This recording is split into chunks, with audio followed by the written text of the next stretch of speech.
CBS Sports presents the National Football League. Today, the new... Lucky enough to have a ticket here at Atlanta's sold-out Fulton County Stadium, where the Falcons take on the Giants. And good afternoon. I'm Pat Summerall. This, of course, is John Madden. We're underway with both teams and their record of 4-3. Canelo drives it deep to Warner. 5 yards deep in the end zone, where he'll stop right there. And the Falcons will operate from the 20. The number one scoring machine in the NFC, the Atlanta Falcons offensive backs and receivers. Steve Bartkowski, none better. Andrews and Kane, none better. The wide receivers, Francis and Jenkins. The offensive line, the tight end Junior Miller, Ken Scott, Van Note, R.C. Thielman, and Warren Bryant. I think Mike Ken's one of the best tackles in this league. Maybe one of the best offensive linemen. There is Steve Bartkowski on first and 10. We'll run down the Giant defensive unit in just a second. William Andrews, a couple. The Giants have been playing very, very solid defense of late. Here's their defensive front three: McGriff, Neal, and Gary Jeter. And 4 of the best linebackers in the NFL: Van Pelt, Kelly, Carson, and Taylor. The secondary: Haynes, Jackson, Beasley, Reese, and Courier, the 2 safety men. Second down. That's Lynn Kane breaking a couple of tackles, losing the football momentarily. The Falcons got it back. He's shy of a first down by about 2. You know, that Lynn Kane always breaks tackles. Seems like, you know, he gets to the line and he'll fall and get more yardage than any back I've ever seen in the National Football League. Lynn Kane, number 21, and his running mate, William Andrews, number 31. Third down and 2 at the 28.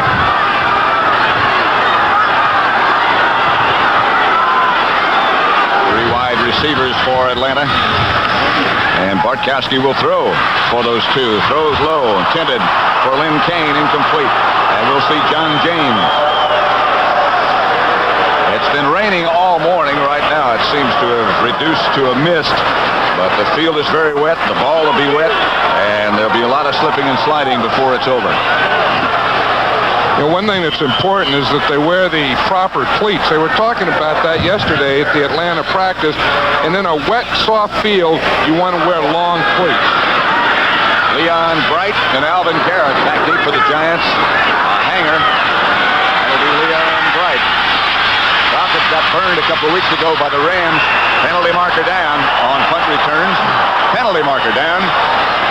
Tony Dakin down to make the tackle for the Giants. And that'll probably be on the return team, probably against the Giants. It seems like we're seeing more and more of that this year. Every time there's a punt, there's some type of penalty on the return. 46-yard kick by John James. The referee today is Jerry Seaman. We'll hear his voice in just a minute. Frank Sinkovitz, the umpire. The headlinesman Leo Miles. Here's Jerry Seaman. Illegal block above the waist in the back. Number 51 on the receiving team during the run back. First down. The line judge is John Lineback. Paul Betts, the back judge. Bill Quimby, the side judge. The field judge, Bill O'Brien. The Giants' offensive line. The runners, Coder and Carpenter in all likelihood. It is Carpenter. Bob Carpenter as Phil Simms throws high and behind. Al Richardson, the defender. The Falcons defense, they also play a front of 3 men: Yates, Smith, Wilson, Famuina. The linebackers: Richardson, Kuykendall, Curry, and Lyman White. The secondary: Bobby Butler, their number 1 draft choice, the rookie from Florida State, Johnson, Pridemore, and Glazebrook. You're talking about that defense. They have 2 players, Joel Williams and Jeff Merrow, which really the right side of their defense is not playing. They miss them. Simms on 2nd and 10 from the Giant 22. That's Johnny Perkins in motion, and Simms to throw. Outside Carpenter. Falcons there. Carpenter breaks back inside. Buddy Curry was the first tackler around Carpenter's feet. as we watch this play again, I'll tell you, I don't think there's any team better on defense than the Atlanta Falcons on these little screen passes. Once the ball's in the air, watch how they swarm. Watch all the players, all the red jerseys that get over there. 1, 2, look, here comes 3, 4. That ball really draws a crowd with this Atlanta defense. At the 25, it'll be 3rd and 7 for the Giants. Their first possession of the day, Leon Bright. Brings out in motion, number 45, Carpenter, the lone setback. And now he moves out of the backfield. Sims, with all kinds of time, fires intended for Shirk. Over his head, and the Giants will have to kick. And you'll see one of the very best at that art now, Dave Jennings. With both those third down passes when Atlanta had the ball and the Giants just on that last one, they really didn't have anything open. They all were kind of a short pass, real good coverage by the defense. Scott Werner back deep for Atlanta. That's Dave Jennings. Line drive kick. Werner with a very sure hand. Field position, gets away from one man. Down the sideline is Scott Werner and slips down at the 40. Falcons take over in much better shape. They gained about 20 on that exchange. Scott Werner's back there. We've been used to Super Nat Smith. He's been having some fumbling problems, so he's not back there today. So in the first quarter in Atlanta, cool and wet, it's 0-0.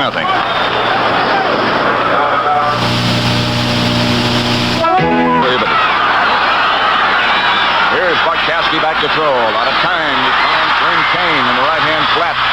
And he gets about 5 before Brad Van Pelt and Brian Kelly converge to bring him down. That's what he likes to do on that first down, is get the ball one way to the back. Now watch this blocking here. Watch in the middle. Jeff Van Note there against Steele. That's great. See, he had the jersey a little. Watch that play in there. Van Note staying right on him. He finally gets off Van Note, and there's Scott. That's a tough thing, that nose tackle. But you get by one, and then there's another one waiting. It's got to be the most frustrating job in football. There's always at least 2 and sometimes 3. William Andrews over the left side near a first down close to midfield. Lawrence Taylor made the tackle. I'll tell you, that Bill Neal is one of those Pittsburgh players, and there were a lot of them that came out of there last year and are now in the National Football League. Look at this list. Isn't that phenomenal? A lot of people said at the end of last year, particularly after their great victory in the Gator Bowl, that they were the best team in the country, and they're pretty doggone good again this year. Look at that. Lee Bartkowski, third about a foot. The give is to Kane this time. And Lynn Kane, slipping and breaking tackles, will have that first down at the 45. It looked like nothing, and it turned into something. Isn't that Lynn Kane something? That's the way he runs all the time, Pat. He looks like... Now, watch this. He's going to go off left tackle here. He gets the ball now. It looks like they have him on a line of scrimmage. Watch, he's stopped there. He kind of falls around, stumbles, and he's still picking up yards and gets the first down. He gets more yards like that. Okay, now watch the blocking. Now, we see the left guard, Scott, number 70, pulling out here, taking out the corner, and that allows it. But watch Kane. He just bounces off guys and rolls into first down. Andrews in front of him got a good block also. In motion, Wallace Francis. Bartkowski back to throw. Has a man across the middle. That's Junior Miller, the big tight end, number 80. And when I say big, that's not any exaggeration whatsoever. That's a big man. Lehman Bennett was telling us yesterday that they want to get the ball. Now watch Miller here. See, he fakes a block, and now he'll come across underneath. He was saying that they want to get him this type of thing, that they've been running deep patterns to him too much. They want those short little things.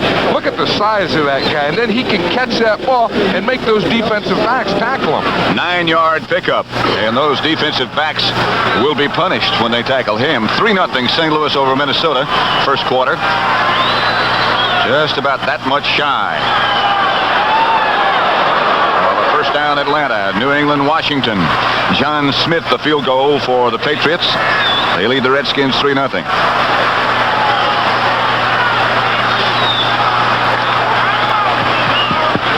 What did Junior Miller tell you yesterday? He'd been thinking too much again? He said it was tougher in his second year, which this is. He said his first year, he said he just played. He didn't think. Then the second year, he said, I've been thinking too much. I'm getting a little too much coaching, and I'm not playing as well. That thinking can always be dangerous. Does tend to bother some people, doesn't it? Second about a foot. I got a feeling Bartkowski might go for a punch. Nope. Well, he might at that with Andrews. He got the first down over the right side. Harry Carson made the tackle. But Andrews and the Falcons have another first down on the move. Wasn't that something yesterday when we were at the Atlanta practice and just looking at the size of William Andrews? You think that he's a big guy, a fullback. He looks on television like he weighs 230 pounds. He only weighs 200 pounds. He runs like he weighs 230. Warren Bryant, who's had some injury problems already this year, is the injured Falcon. And the rain starts to hammer down again. An early lead might not be a bad idea on a day like this. I think one advantage both teams have, I think the Giants with Rob Carpenter having that big running back, and of course the Atlanta with the two running backs that are good in that type of weather. I think both teams have an advantage there. Is that possible? I guess. I never thought of that. Bartkowski gives to Lynn Kane again up the middle. Gary Jeter, number 70 on the bottom of the pile. You see Lynn Kane run there. Another thing that Lehman Bennett said is early in the season they were running William Andrews too much. That he's such a great back. They were relying on him too much, and they want to mix it up. Give it to Andrews and give it to Kane and get more mixture in their offense. Which they did last week very effectively. Umbrellas are out all over the place. Bartkowski's got a movable umbrella. 2nd and 8 at the 29. He drops. The blitz is on. They got the right play call. Here's Junior Miller rumbling, and he might go. Miller barrels into the end zone. Touchdown, Atlanta. That's the kind of thing that they wanted to do. They had the perfect play call against the blitz. As you say, it was a perfect call. It was a screen to the tight end. Bartkowski will come back. He's looking downfield. Now watch, we'll see it again. He's making it look like it's a pass down the field. Junior Miller on the right side fakes a block. See, now he sends his line out in front. Now look at Miller. Get the ball here. Get those linemen out in front, and it's all over. When he rambles down through that secondary, that is something. Watch him just bounce off him. He can smell that end zone. Boom, whap, boom. As someone said, if he's Junior Miller, I don't want to see Senior. Luckhurst, who's had some injury problems, in to kick the extra point with John James holding. And the Falcons, very impressively, move 60 yards in 7 plays and take the lead in the first quarter over the Giants. They lead 7-0.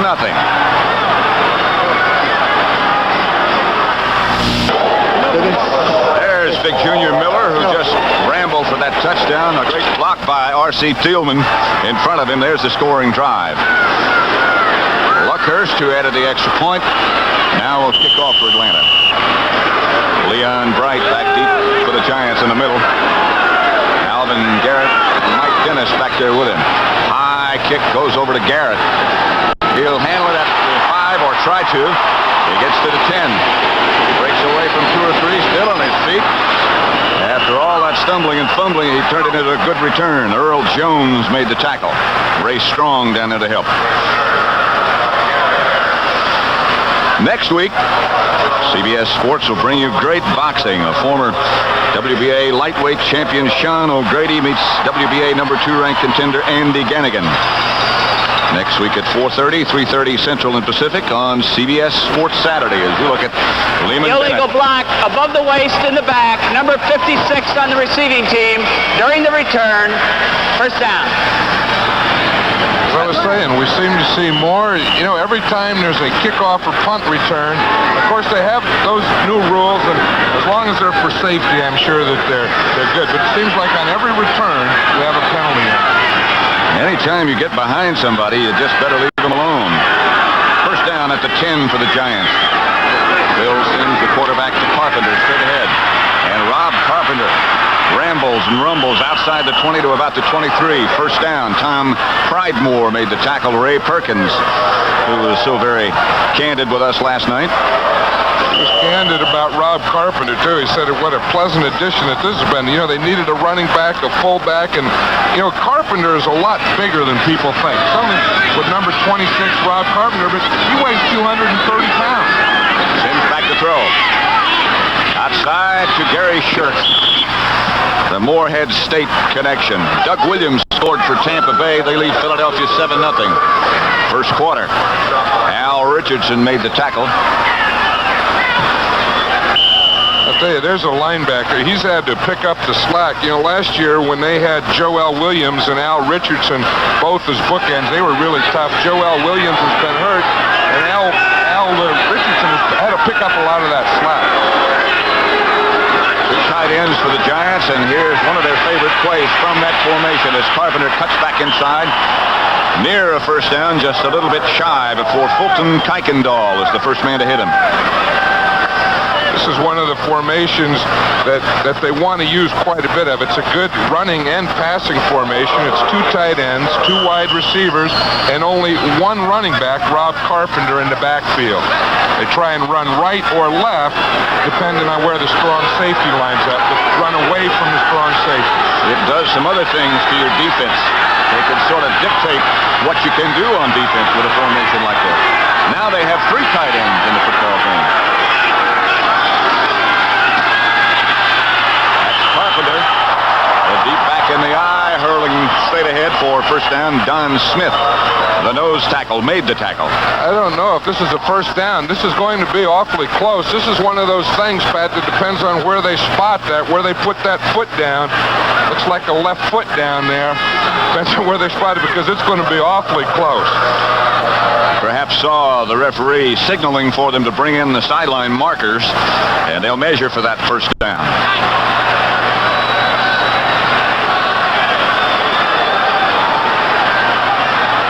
Pull that thing. By a nose. By a nose. By a pigskin. What's this now? Again, the Atlanta gets blown out there a little in the middle. You know, it's a good job by the center, Ernie Hughes, and that allows Carpenter to jump. Now the ball will be marked where the ball got. You know, the furthest point. That was out to the 33, where it's 1st and 10 Giants. Atlanta leading 7-0. Bright and Carpenter, the two runners. Sims with a lot of time again. Has Bright, who juggles.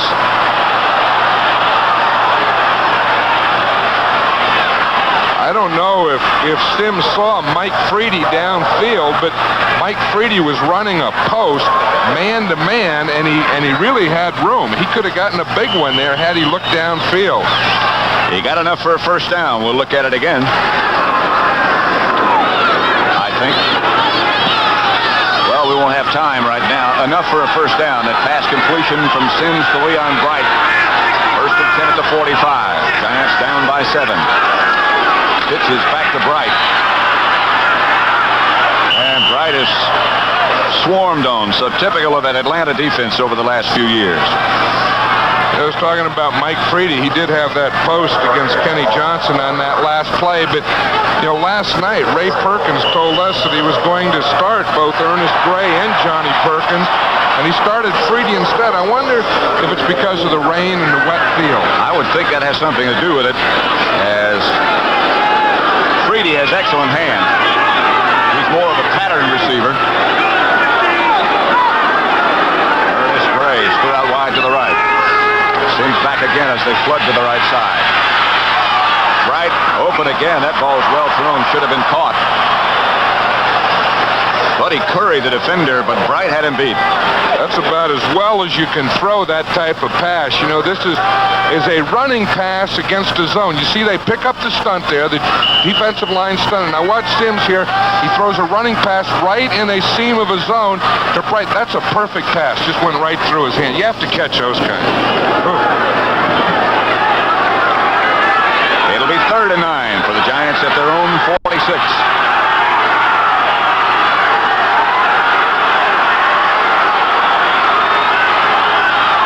Shotgun is Phil Sims. 3-man rush by Atlanta. Sims has all day and throws complete to Carpenter. He's about 2 yards shy of that first down. Bob Glazebrook, the defender for Atlanta. I tell you, that's one thing when you go a 3-man rush, you know that you have 8 defenders. I watched Sims here. He has plenty of time. Time is not the problem. He just can't find anyone. He's looking to the left. There's no one there. No one there. He has to come up here to Rob Carpenter short of the first down. Just barely short. I think there was a penalty on that play, though, Pat. We may play that one over again. Well, they're going to bring the chains out and see first if indeed there is a flag. Carpenter got knocked backwards after he made the catch. Giants asked for this measurement, which of course they can do, and you can see how far they missed it. About that much. Thanks, Jerry. No penalty. No, there wasn't a penalty. I guess it was just the measurement that they were conferring. Now, Ray Perkins has a decision here early. A tough decision. Interestingly enough, he said last night that although the Giants beat Seattle convincingly last week, 32-0, timeout Giants now. Sims had a bad day, and he said, I've never seen him as long as he's been here have 2 bad days in a row. So he's due for a good one today. But right now, Atlanta leads 7-0. Tight end. Now the Giants are on the move in the first quarter with 4:28 left. They had just called their first time out of the game. They have 2 left in this first half, and they're going for the first down on short yardage. Leon Bright, Rob Carpenter, the 2 backs.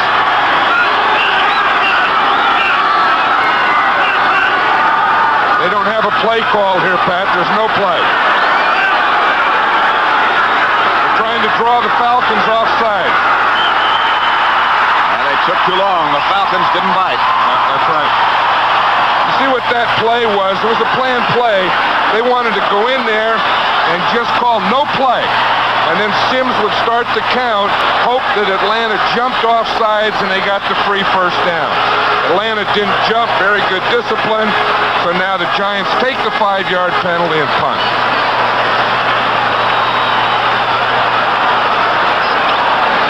Well, they haven't moved the ball back yet, John. Well, now here it comes. There it is. Giants had lined up at the original line of scrimmage, and now they move it back. Dave Jennings again. Delay a game, number 11 on the offense. You see Beasley Reese, the right end here, he went over and said, how you doing to the guy playing across from him. You hear that? You can say, how you doing? Trying to lull him to sleep. There's Jennings standing back at his own 35. Scott Warner. The Falcons back to the 10. Jennings aiming for the sideline. Bombs it into the end zone, and they'll come back to the 20. Jennings hit it a little too well. And Bartkowski of the offensive unit will come back. A 51-yard punt by Jennings. But with his shoulder pad sticking out, he really got taken. He tried to come underneath there, and Lawrence Taylor was right there. What a rookie he is. You know, they were talking about him maybe being Rookie of the Year. He may be a Pro Bowl player. One of that quartet of outstanding linebackers the Giants have. And he has really fit right in. Plays very well. Third down. 3 wide receivers. Francis, Jackson, Jenkins. High snap over the head of Bartkowski. The best thing he can do is fall on it. And he does. George Martin back there to make sure he stayed down. Bartkowski had no chance. And Jeff Van Note, the center, was back there to make sure everything was all right, too. This is a problem with the shotgun. You see, they have to make a blind snap. Van Note had a man on his nose. And the ball just took off right over Bartkowski's head. As you said, he had no chance to do anything except fall on it. Sometimes, oftentimes, players will try to pick him up and run with him. Bartkowski just wisely fell on it. John James out of the end zone. Good kick by James. Leon Bright chased all the way back to his 39. James almost outkicked the coverage, and that's as far as Bright can get. First man down, Bo Robinson made the tackle. James, a fine kick.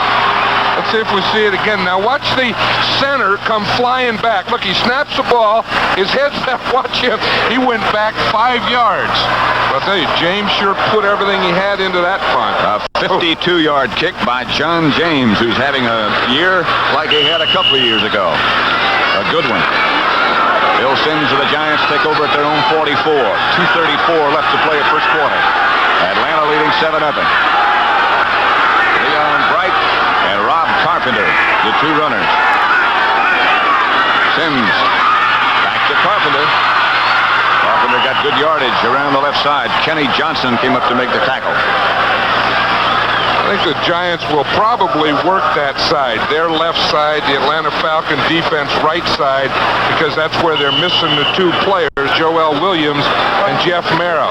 Now watch Mike Freedy down there, 88. He gets down there and he gets the corner. Kenny Johnson, he just didn't stay with him long enough. You have to stay with those blocks a little longer, 88. Be careful what you say about that number. As Leon Bright on second down. Doug Toter, I beg your pardon, he just came in. Wilson Famuina, the first Falcon to hit him. That's Ray Perkins. Wilson Famuina, as you said, he's starting at the right end in place of the injured Jeff Merrill, who has a hamstring. And the coaches are really disappointed in Wilson Famuina. He said he's not playing like he should. He is huge. 6'5", 275. The Giants operate from the shotgun as Perkins came in motion. Sims, good protection again. Intended for Johnny Perkins and thrown just perhaps a little too hard. Right through his hands. And Dave Jennings will display his skills again. Al Richardson, number 56 right there. He was right back there in the zone. I'll tell you, he may be one of the best cover linebackers in the league. Very much underrated. Scott Warner, the rookie from Georgia, back deep for Atlanta. He was their third-round draft choice. Good snap to Jennings. Hangs it high. Warner lets it bounce, and it bounces into the end zone as Alvin Garrett was down trying to down it. But the Falcons will come back to the 20 again. Neither team, after that one drive by Atlanta, able to get much going. Now there's a new deal for a kicker. You know, they're a little different. They have little different things. They towel around the neck. You see that thing he had on his foot? Yes, I did. You guys have to keep that foot warm, huh? That looks... There's no thumb on your foot. On kickers. Kickers have thumbs on their feet. I wondered why I had so much trouble walking. First down at the 20. Atlanta, Steve Bartkowski. Outside to Lynn Kane, nothing doing. Lawrence Taylor up there quickly. Hangs around. Good open field tackler, good on pass defense, good on special teams is Lawrence Taylor. He's also good in pursuit. You know, I saw him the first game of the season, the first regular season game, and he was all over the field. A writer the next day said it's the first #1 draft choice in years of the New York Giants that they didn't have to apologize for after their first game. I don't think they'll ever apologize for him. Not for that pick. Second down for the Falcons and Steve Bartkowski.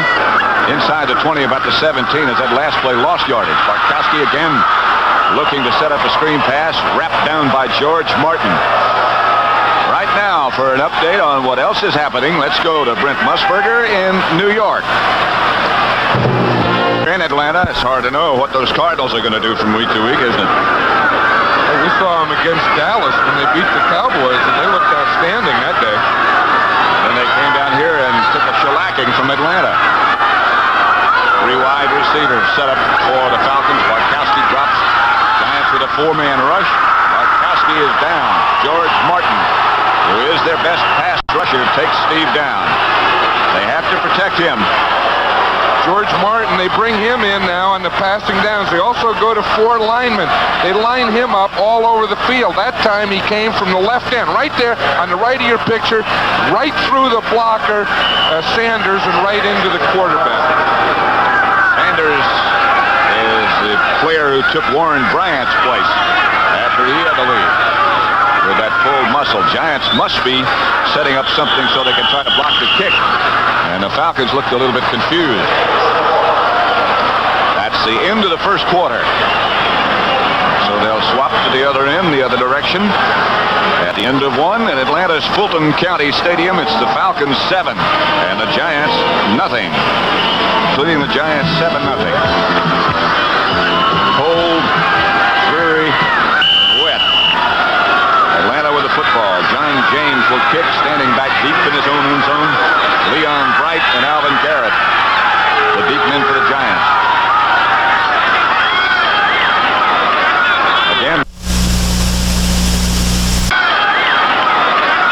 Again, the Falcons doing a lot of pointing about who we're supposed to pick up on this thing. Watch the center. James, a line drive that should be returned for good yardage. Bright. In Giant territory and out of it. Into Falcon territory. There's Len Kane and William Andrews on the sideline. They both have their hands warmed up. You know, I mean, a towel around their hands. They're trying to keep those things warm. I think in cold weather, probably your hands and your feet bother you more than anything. Cold hands and cold feet. The Redskins have just scored on a touchdown pass by Joe Theismann. St. Louis continues to lead Minnesota 13-0. Carpenter and Bright, two runners. Here's Phil Simms looking for Leon Bright, but Leon Bright didn't look back at Phil Simms. Well, they looked like they were on a different page. I don't know, maybe Phil Simms just had to get rid of the ball. Leon Bright continued to run a deep pattern, and Simms was throwing a short one. Here are the signals coming in from Pat Hodgson to Phil Simms. Pat's name is familiar around these parts. He played at the University of Georgia. Here's Phil Simms, two tight ends for the Giants. The lone setback. The handoff is to Rob Carpenter. This time, not much maneuvering room for Rob. Gary Shirk out in front trying to block. Carpenter hit hard in the back and stayed down momentarily. Al Richardson led the defensive charge. Again, this is the play that they're trying to run away from the strong safety. Maybe they'd do better running away from 56, Al Richardson, because he's really the best linebacker that the Falcons have on the field now. Maybe we better find another key. Look for a new one. Mike Freedy split out wide to the left as the Giants operate with three wide receivers. Ernest Gray and Johnny Perkins also in the game at the same time. Shotgun snap is a little high. Pass over the head of Mike Freedy. Pressure that time from the Falcon pass rush. Hurried Phil Simms a little. Kenny Johnson, the defender. I'll tell you one thing, the pass protection for both of these teams has not been solid in the first half of this game. Both quarterbacks are getting a little too much pressure. And Dave Jennings having a very active and busy day. Goes back in punt formation again, standing at his 40. Scott Warner back deep. Jennings trying to keep his hands warm.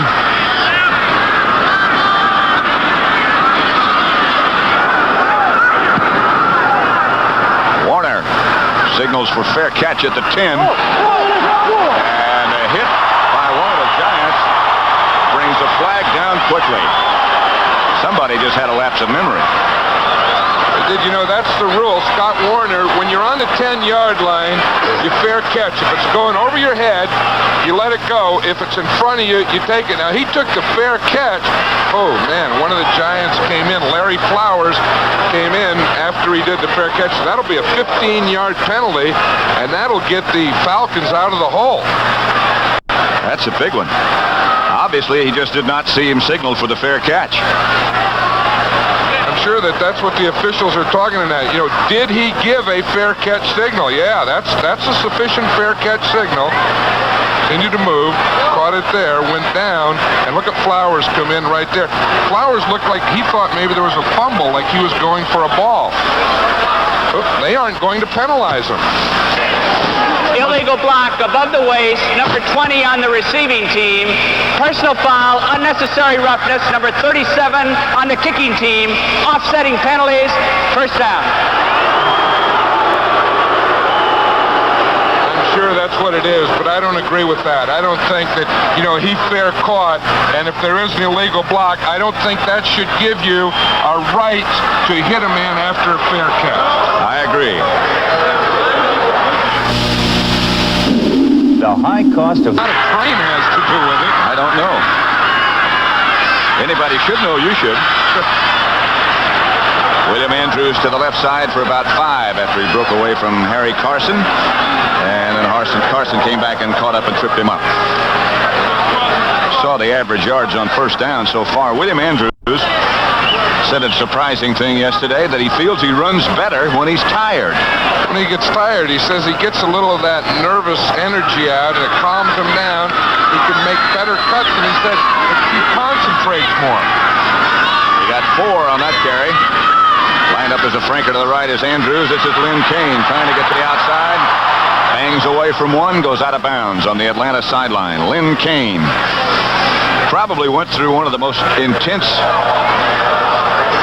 retraining programs anybody has ever done after he injured his knee 2 years ago. Spent the whole offseason here in Atlanta living at the training camp and trying to get that knee back in shape, and it worked. And he's been back in shape. You know, and the block that really got him around the corner was from William Andrews. That's another thing I like about him. He's a very unselfish player. Both of these running backs are. Third down 4 at the 17. 3 wide receivers in the game for Atlanta. Bartkowski throws to Kane. Breaks away from Brian Kelly. Goes down in the grasp of Brad Van Pelt. It was one thing. The Falcons are going 3 wide receivers now without the shotgun. I think after they snapped that one over Bartkowski's head, they decided they'll use the same formation. See, they just run the 2 running backs, Kane and Matthews, underneath Kane and Matthews. Kane and Andrews, and then they pick the open one. Wallace Francis swings in motion. Bartkowski will throw on first down. Ball deflected by Brian Kelly, intended for Wallace Francis. Bill Courier was the defensive back closest to him.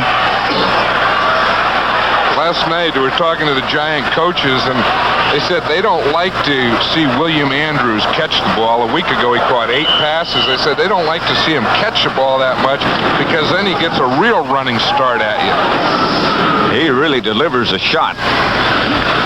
A lot of people say that's why he doesn't get hurt, because he's always doing the hitting. 5 out of 9 for Bartkowski. 1 touchdown, that one to Junior Miller.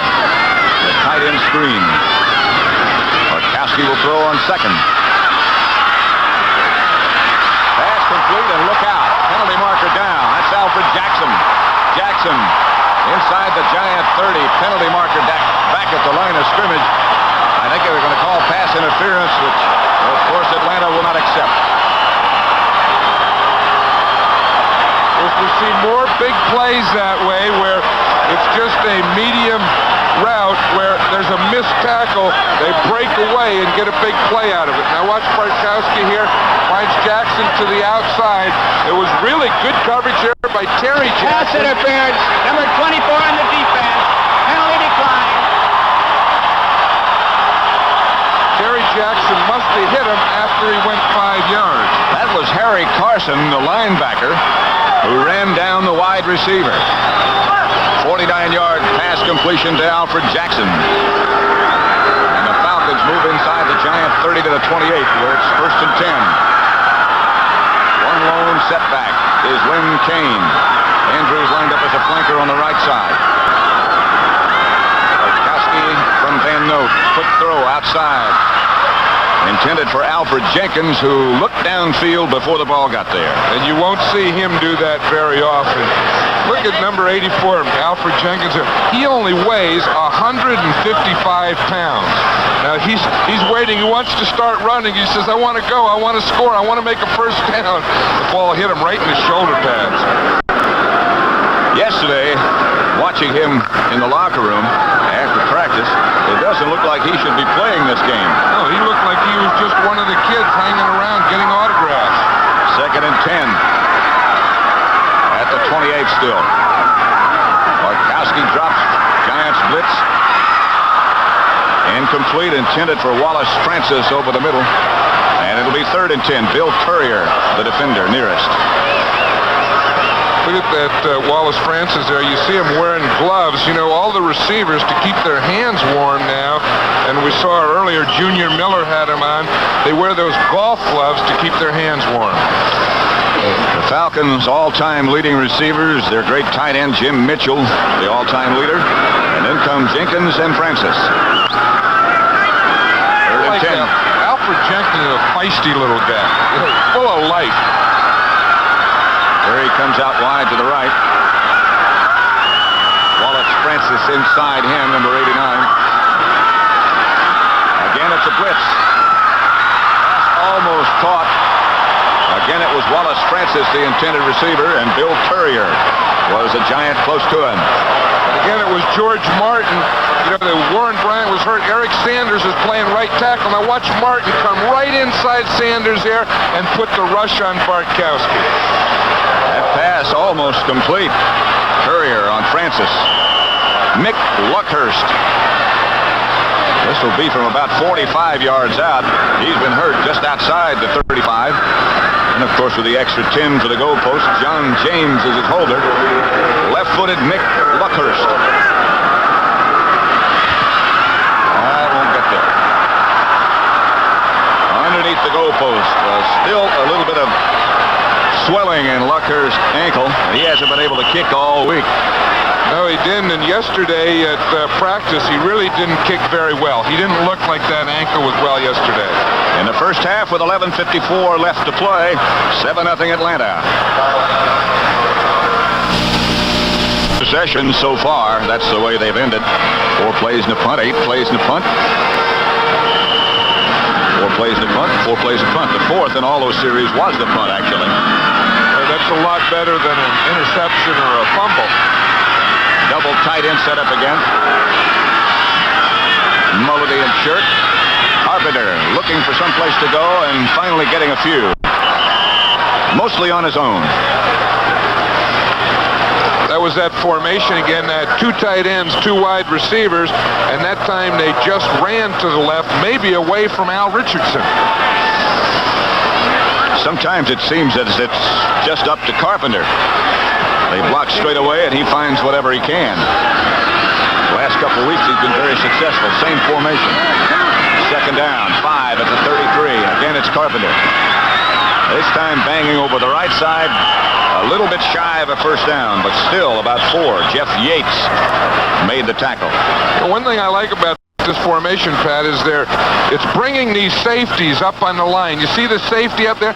Now there's 2 outside receivers out there. See, it's a little counter, a little step to the left, then he's going back to the right, but I can see some deep passing open from that formation. They have to play a man-to-man defense on the outside. Man-to-man on the outside, and it looks like the middle deep is open. Cleveland 14, Baltimore nothing. Colts having a tough time. 2 touchdown passes by Brian Sipe for the Browns.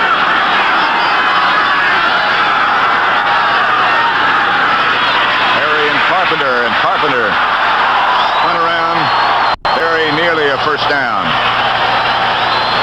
Tom Pridemore. I'll tell you, Will, you know, those 2 inside linebackers, Buddy Curry and Fulton Kuykendall, sure get there on short yardage as we see them come in and penetrate from the inside, so Carpenter had no cutback. I don't think he got that first down. Pridemore has been known to hit you. And the other safety, Bob Glazebrook, also hit you. You know, for a while, he was a linebacker. About a foot shy of a first down here. I don't think they'll go. Nope. The umbrella's still out all over this stadium. And Dave Jennings comes rolling into punt again. 45.8 on 4 kicks today. The NFC leader, Scott Warner, standing back at the 15-yard line for Atlanta. The reason Scott Warner's back there, again, he's not the returner that Super Nat Smith is, but he has surer hands, and as Lehman Bennett says, he'll always catch the ball for you, or what was his words, not lay it on the ground? He won't leave it on the ground. Oh, leave it. You like that? Yeah, I did. That's the same thing as a fumble. Jennings almost blocked. He goes down with his standard act. Warner gets away from one tackler. Now is swarmed on. Giant coverage is very effective. Jennings went down after he kicked, hoping to draw the penalty flag. Watch his performance. He's still trying to talk to the referee over there to watch. Now, he's not hit. He'll come from his outside, from his left. So he's trying to avoid him. Maybe Moriarty did touch him. You see his legs still flying up. Back live, the Falcons on the move quickly. That's Andrews barreling for good yardage. William Andrews. Out to about the 35. Harry Carson made the tackle on Andrews. But we were talking about how William Andrews plays better when he gets tired. So usually he gets most of his yards in the second half. When everybody else is tired, he's not quite so tired. You don't want to have to tackle him when you're tired. You want to have to tackle him anytime. 2nd and 2, 8 yards for Andrews. There's William again. This time, nothing doing. He maybe got back to the line of scrimmage as Lawrence Taylor was the first Giant defender to hit him. I'll tell you, that's a good matchup there. You know, these two running backs, Lynn Kane and William Andrews, will really be a test for Lawrence Taylor, and it looks like that side has been holding up pretty well, that side of Lawrence Taylor and Gary Jeter.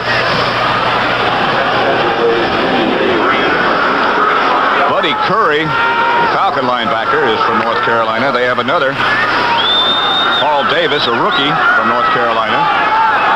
And Lawrence Taylor, of course, is from North Carolina. All three the same position, all three playing for these two teams. Bartkowski calls a timeout. And the Falcons now have 2 left, as do the Giants in the first half. I think Steve Bartkowski got up there and he didn't have the formation that he wanted, so he didn't want to waste a play and called a timeout. So he comes over and talks to Lehman Bennett. His team leads 7-0. With John Madden, Pat Summerall in Atlanta, where the Falcons lead the Giants 7-0. We have 8:48 left in the first half. It's 3rd and 3. Line of scrimmage, the Falcons 35. The one touchdown from Bartkowski to Junior Miller.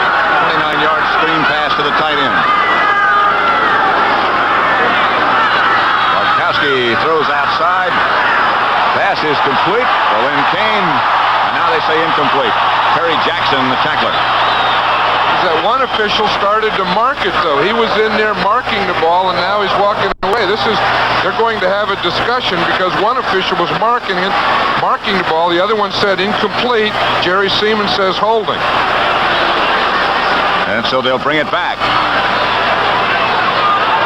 I don't know if that was an incomplete pass, though. The Giants will probably turn the penalty down and make Atlanta punt. Well, the one official who marked the ball still is there with it. Holding number 78 offense. Mike Ken is number 78. He didn't have a penalty all last year. Now watch, he has his right arm in there, although Jeter put his right arm in there. And they got locked up, and it was on Mike Ken. Atlanta, 3rd down, 12 at the 25. Dropping, Giants blitzing. They pick it up pretty well. Bartkowski moves and still moves, and now down he goes. Chased by Gary Jeter.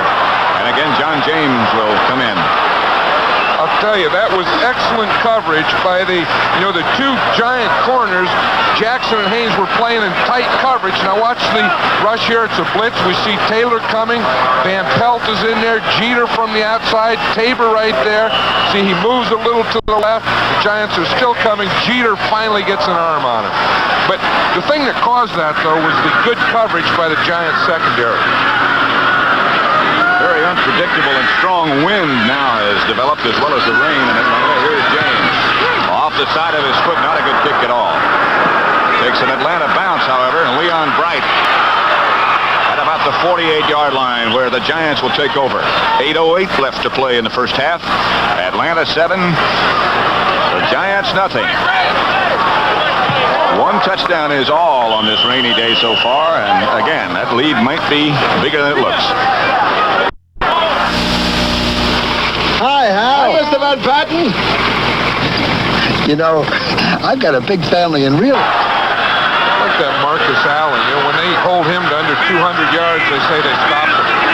3 wide receivers in the game for the Giants. The 2 runners are Carpenter and Leon Bright. Carpenter breaks out into the secondary, but flags are down all over the place.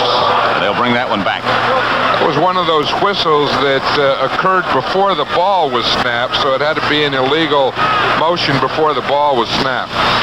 Illegal snap, number 61 on the offense. Ernie Hughes, illegal snap.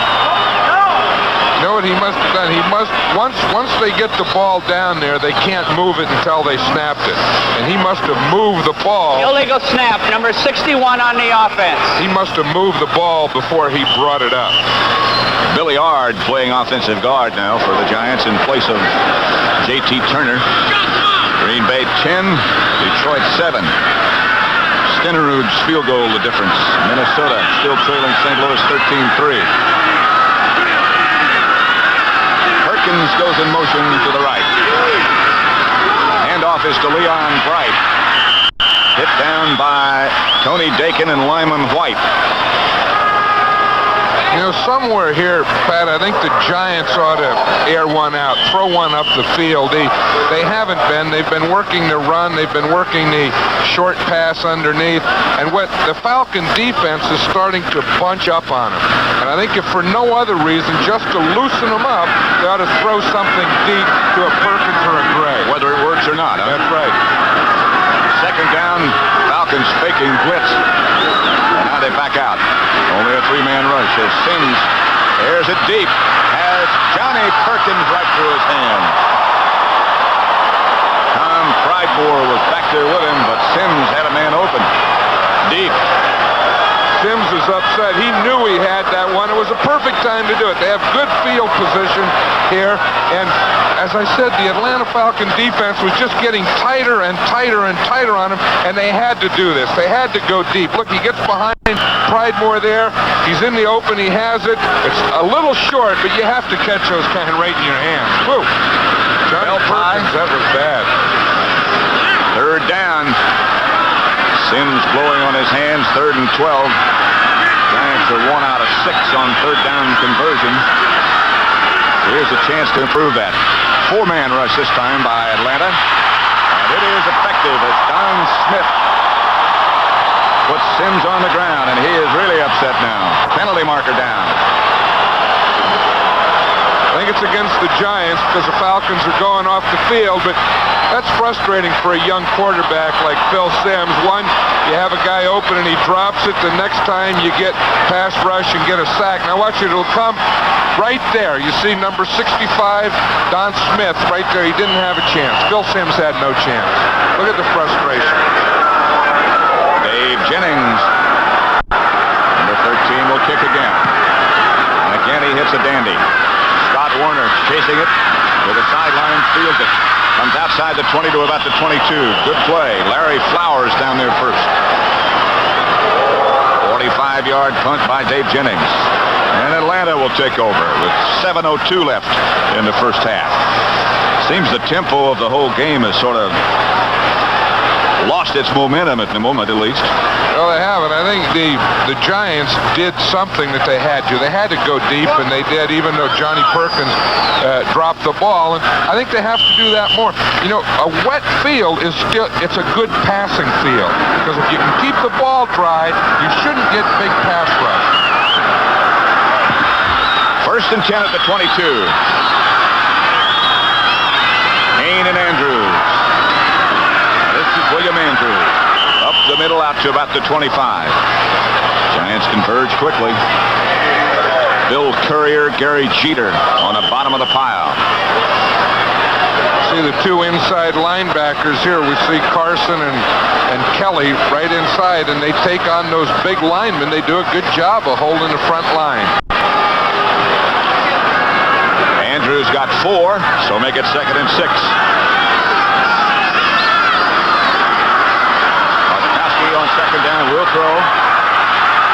Pass complete to Alfred Jackson. A lot of pushing and shoving going on. Mark Haynes, the cornerback and defender on that side. A tell you, that Jackson catches more big passes for a non-starter than any receiver that I know. Now watch, Mark Haynes is really close. He's playing tight coverage out here on Jackson. As we see the ball get there, it's a little wobble in it, but there was a lot of bumping going on, and Jackson won the bumping contest. And got his feet down in bounds. It all starts here with the pass protection. Watch this left tackle here, Mike Ken. I said yesterday he's a picture-perfect pass protector. You look again at the next play. Alfred Jackson again the intended receiver. Bart Caskey just a little too far. So it'll be second down when they line up again, and 10 at the room 44. We were talking about the Giants have to air it out. That's one thing that Bartkowski will do. And remember last night Ray Perkins was saying that we know he'll do that 8 to 10 times a game. 15-7 New England over Washington. In addition, Perkins said they usually complete a couple of those. That's what scares you. Alfred Jackson comes out wide to the right. Wallace Francis, the flanker on the right. And Jenkins on the other side. Top of your picture. Draw play to Andrews. And William Andrews rambles out to about the 50. Gary Jeter on the tackle. Andrews finds some daylight. He always finds daylight. Remember yesterday in his locker, he had about 20 pair of shoes, and he said depending on how the field is, he decides what pair of shoes to wear. He said if it's wet, you wear long cleats. See, he doesn't slip, he doesn't slide, real good balance. He said if the field is frozen or hard, you wear short cleats. Third down, Atlanta.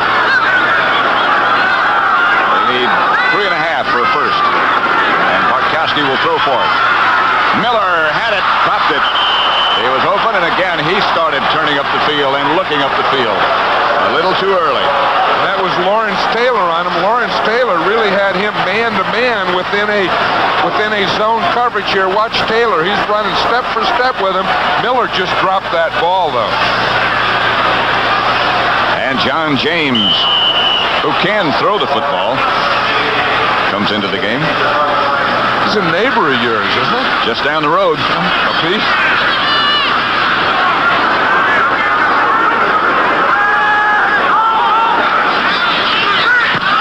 James punt is blocked. Rolling free. The Giants chasing. Frank Marion, I believe, is the first man there. The ball goes into the end zone. Touchdown, Giants. Mike Dennis recovered it in the end zone. What a big play. Frank Marion came right up the middle. He wasn't blocked at all. And look at the Giant sideline. That's the play that they needed.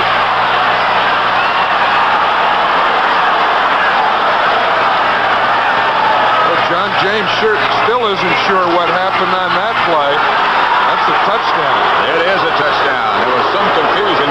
Watch this. Now watch Marion, the left and center. He goes right up the middle. He's not blocked. He gets right in front. That's the point where you want to block that thing. It's a good block because it rolls all the way back to the end zone. And Mike Dennis picks it up, rolls into the end zone for a touchdown for the Giants. Here it is again. James didn't have a chance. He didn't, and of course, if you block the ball, there's no roughing. Almost lost a neighbor. Danilo hits and ties the score at 7. 5:26 left to play in the first half. It's the Giants 7, the Atlanta Falcons 7. Joe Danilo set that club record 6 field goals last week against Seattle. One of them 54 yards out. Will kick off. Knuckler this time. Bounces to Scott Warner with the Reds in front of him. Scott Warner rambles outside the 30 to the 32. Left the ball on the ground, but they'll blow it dead. I think there's a flag on the play, too. I see a yellow thing down there. And again, on these punt returns and kickoff returns, you just start to anticipate it before it happens. And yep, there it is.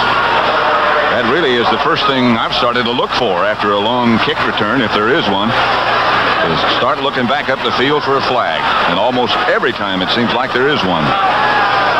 You know, they changed the rules where, of course, you never could clip them, but now you can't block them below the waist either. Illegal block above the waist, in the back, number 36 on the receiving team during the return. First down. They seem to be doing so much more of that. You know, the fact that they can't cut them anymore, I think they just try and stay with them and then end up in some different positions. Again, anytime you get behind somebody, you just can't block them anymore. Above the waist, below the waist, doesn't make any difference. First down, Atlanta at their own 14. Score tied 7 apiece. Bartkowski will throw on first down. Got the screen set up to Andrews. William Andrews knocked out of bounds about a yard short, it appears, of a first down by Harry Carson.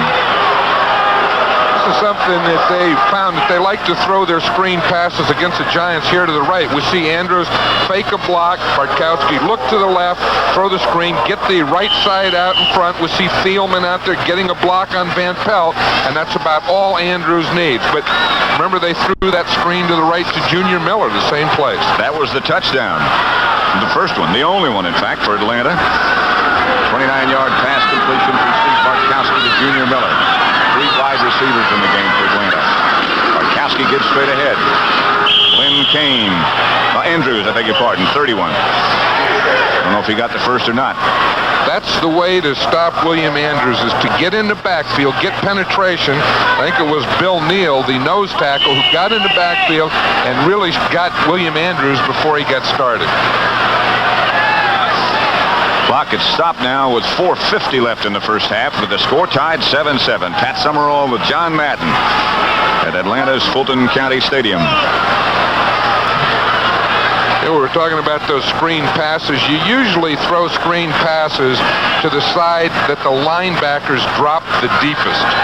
And in this case, that would be Van Pelt. Brad Van Pelt. It was a first down. Tampa Bay and Philadelphia now 7-7. Jaworski to Krepley is tight end, tied it up. Doug Williams had scored the Tampa touchdown. Bartkowski will throw on first down. Giants blitzing. This is Kane. Slips away from one tackler. Gets outside the 30 to about the 34. Brian Kelly tripped him up. Looks like the Falcons are just trading off from what they did last week. Last week they ran to Kane and they threw to Andrews. This week they're running to Andrews and throwing to Lynn Kane. Very good versatility. Now watch the left tackle here, Mike Kent. He really does. He has good balance, hands in front. Look at he and Gary Jeter in that fight there. Ken does a good job of staying between himself and Bartkowski. Here's Andrews again, breaking into the secondary and breaking for a first down. Beasley Reese made the hit that brought him down, but Andrews got another Falcon first down. He is something else. So he finally changed that neck brace. He used to have that big one and it was always slipped down his back and not do any good. He has a new one that's tight in there, but look at the balance that he has. You know, Bartkowski said it's like handing the ball to a bowling ball. 11 carries, 50 yards for Andrews. Bartkowski again will throw on first down. The pass intended for Alfred Jenkins, just a little bit long. He might have had it. Terry Jackson right back there with him. It would have been interesting. Now, there's a guy who's not afraid to air it out. He'll throw it up the field. And he had Terry Jackson man-to-man with Alfred Jenkins on the whole field. Really, Terry Jackson was in good position. He did a good job of coverage, staying with Alfred Jenkins all over the field. Talking about Bartkowski, Eddie LeBaron told me last year, 10-10 to score Green Bay, Detroit. He thought as long as he had been around football that Bartkowski threw the deep sideline, the 15-yarder, better than anybody he'd ever seen. That's a pretty good testimony. You have to have a real gun to do that. Sure do. Here's Kane on the draw play with some room. And Kane barrels down to the Giants' 45, and another Atlanta first down before Brian Kelly stops him. Well, this is one thing that Atlanta can do. Of course, they can run to either running back. They can throw deep to their wide receivers. They really keep you off balance. See, this is a roll draw. They come back like it's a draw play, hand it to Kane. You know the big thing that Kane does? He keeps his head up and his eyes looking straight ahead all the time. He never gets bent over. First and 10 at the 45 in Giant territory now. Bartkowski on first down again gives to Kane. Buster's in front. Kane still on his feet. Len Kane and a great second effort to the 37. Lawrence Taylor finally tripped him up. Kane still down in a heap. Gary Jeter sitting down next to him. Atlanta training staff out quickly to look at Len Kane. That would be sad. You know, we were talking earlier about how Len Kane gets more yardage with a play that looks like nothing than anyone that I've ever seen. Watch it here now. He's going to come around the right end. He has a good block out here in front right there. See, he breaks through, but watch, they start to tackle him now. He just doesn't go down. That was Dave Scott out in front, and that hit by Taylor is what caused the damage. Kane is up and walked off under his own power. Ray Strong has taken his place.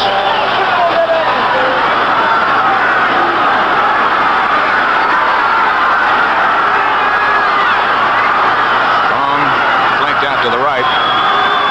Andrews, the ball carrier. Andrews breaks and punishes the tackler in the Giants secondary, breaks away from Brian Kelly. For an update right now on some other activities in the NFL, let's go to Brent Musburger in New York. Score in Atlanta, 7-7. Giants Atlanta, but the Falcons on the move. Geez, I tell you, that'll be tough for the Eagles when they lose Wilbert Montgomery. That would be the third start of the they've lost there. You know, I was talking to the general manager of the Giants, George Young, before the game, and he was talking about the trade of Rob Carpenter, and he said it was good for two reasons. One, the obvious, that he's playing for the Giants. It's really helped this team. He said, but the other is so that Philadelphia didn't get him. He said, you know, they need a fullback, they need a running back, and he said they're in their division, they sure didn't want them to have him, so it was a two-way thing for the Giants. A lot of times there are more to those trades and developments than immediately meets the eye. Brenton Irv with scores and highlights of other games at the half. And again, that look at this year's Heisman Trophy candidates. First down, Atlanta. Giant 26, Denver 7, Buffalo 3 at the half. 2 minutes left to play in the first half in Atlanta.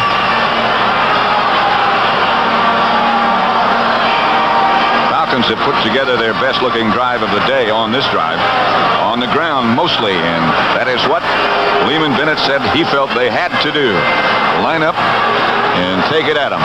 That's right. He says that, you know, he was watching the Giants-Seattle game, and he said it seemed like Seattle was throwing all the time. The Giants were loosening up, just playing the pass, and he says we want to get them to tighten up and have to play our run.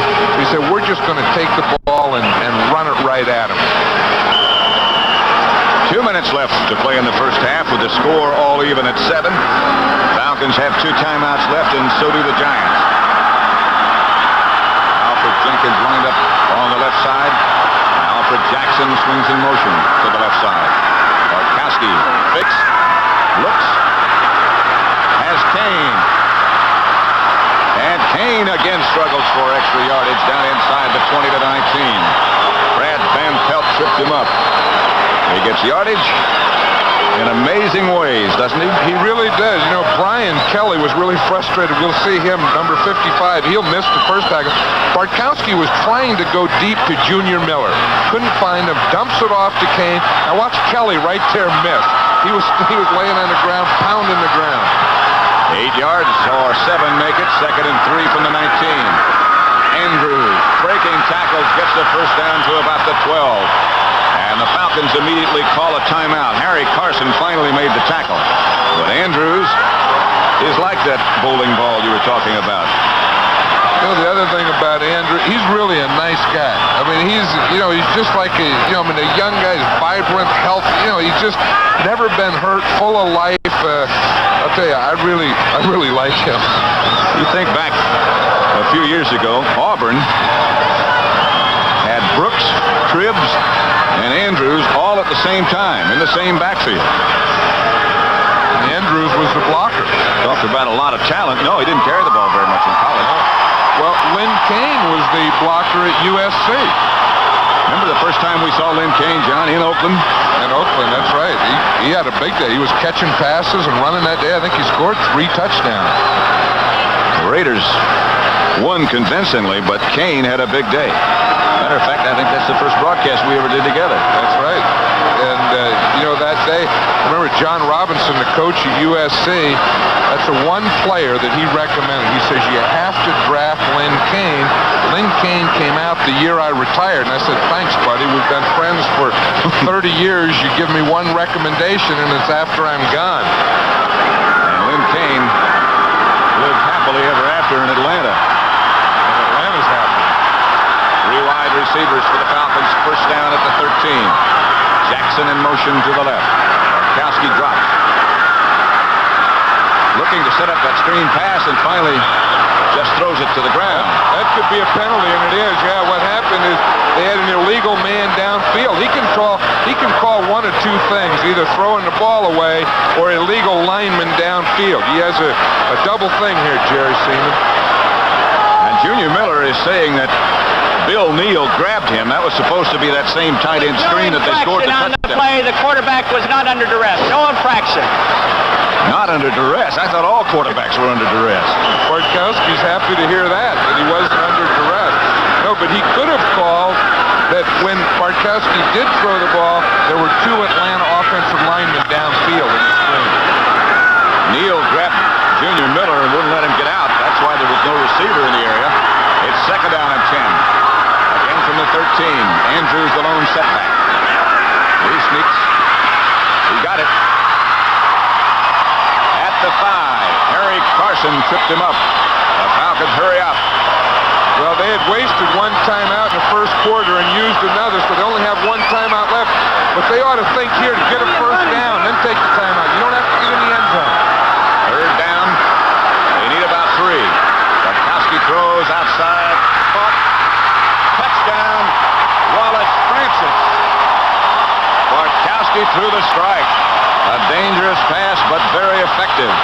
Dangerous pass. You have to respect Bartkowski for that. One, the throw that he made, but he called this play on the line of scrimmage inaudible. He's looking for Francis all the way.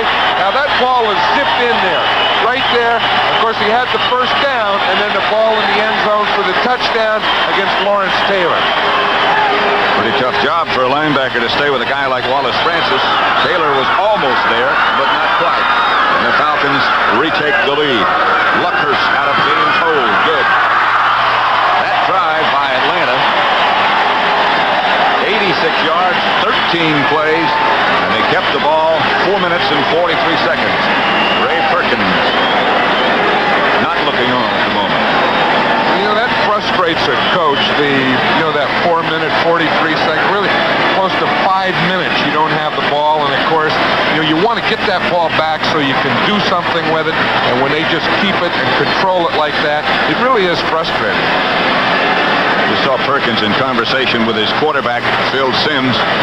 Luckhurst limps out. He'll kick off.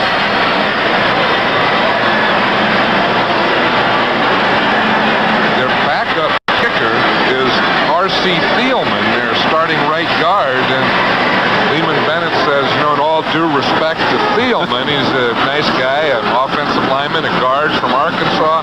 He said, but Luckhurst with a bad ankle can kick better than Thielman. But they did get him a square-toed shoe, didn't they? Yeah, and they shined it up for him. It's all ready to go today. Won't stay shine very long today.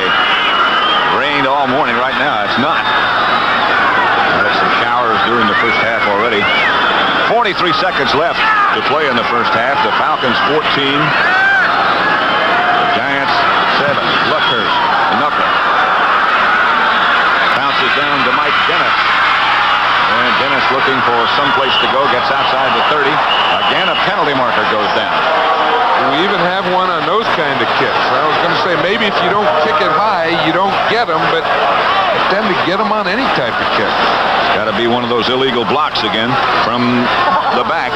From the back above the waist is the one they like this year. That's very popular. That and under duress. Under duress. I've never heard that. Quarterback wasn't under duress, no penalty. That's Simply enough, being under duress. Illegal block above the waist, in the back, number 57 on the receiving team during the run back. First down. That's big this year. That has to be number 1. Giants have two timeouts left. First and 10 at the 20. Lone setback is Carpenter. He'll just run it out. Carpenter gets about 9, up just shy of the 30-yard line, and they'll let the clock run. I think this wouldn't be a bad time to take a timeout and try and get a first down around the 50 and then maybe throw another one before you go in. But the Giants look like they're happy to just being down 14-7. They're going to let the clock run out or let it run as long as they can. Falcons leading 14-7, and that'll be the last play of the first half that Carpenter just ran. That'll do it. Atlanta 14-7. Touchdown pass from Bartkowski to Miller. Touchdown pass from Bartkowski to Alfred Jenkins. The Giants blocked the kick and recovered it in the end zone for their points. But Atlanta leads 14-7 at the half. Alvin Garrett on one side and Mike Dennis on the other. That's Leon Bright. 2 touchdown passes by Bartkowski have the Falcons in the lead. Luckhurst, high kick, which Bright takes at the 8. And Bright gets outside the 30, about the 31. Moriarty takes him down. Here are the halftime statistics. Here's a big one there. Look at the bottom, the time of possession. Giants only had the ball 10 minutes, 59 seconds to 19:01. The Falcons really controlled the ball, and the Giants didn't have time to work a lot of things. Look at the number of offensive plays. 45 for the Falcons, 24 for the Giants. Yet, the only touchdown difference. Phil Simms will operate with his 2 tight ends. Here comes Perkins in motion. Gets back to Carpenter. And Carpenter cuts against the green and picks up 4 yards. Al Richardson made the tackle. You know, an interesting thing, last night Ray Perkins was telling us that to win this game, they have to throw the ball. If they're going to beat Atlanta, they have to beat them passing. Well, in the first half, they sure didn't. They only had 4 pass completions. None of which went to their wide receivers. Get Carpenter 3 yards, second, 7:34. 2 tight ends, Church and Mulledy. Simms will throw. Looking at Perkins, and now he'll run. And ducks under. The Falcon defender, Fulton Kuykendall. Again, Simms looked downfield, and it was good coverage by the Atlanta defense. As we see it again here, see it's a little roll or sprint. He was trying to hit something outside quick. He looked deep, couldn't find anything, and his third alternative was to run and get what he can. And he got about 5 yards. Third, about a yard.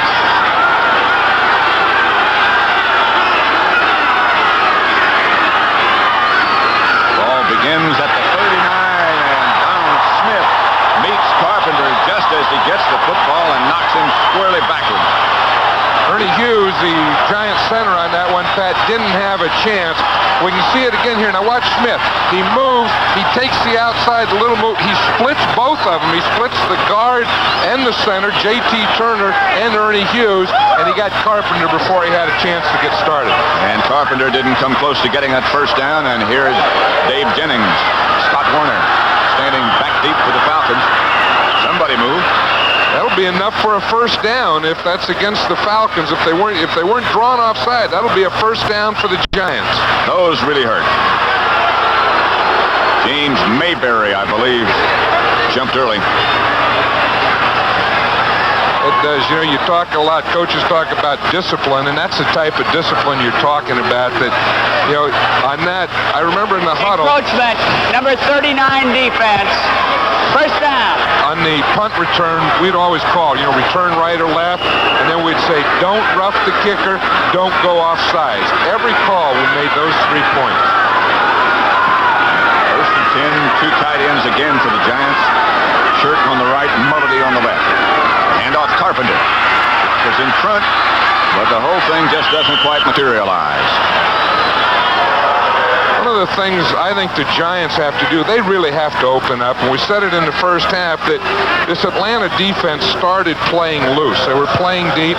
The Giants were running. They kept coming up closer and tighter. And now to loosen them up again, they have to get the ball thrown up the field.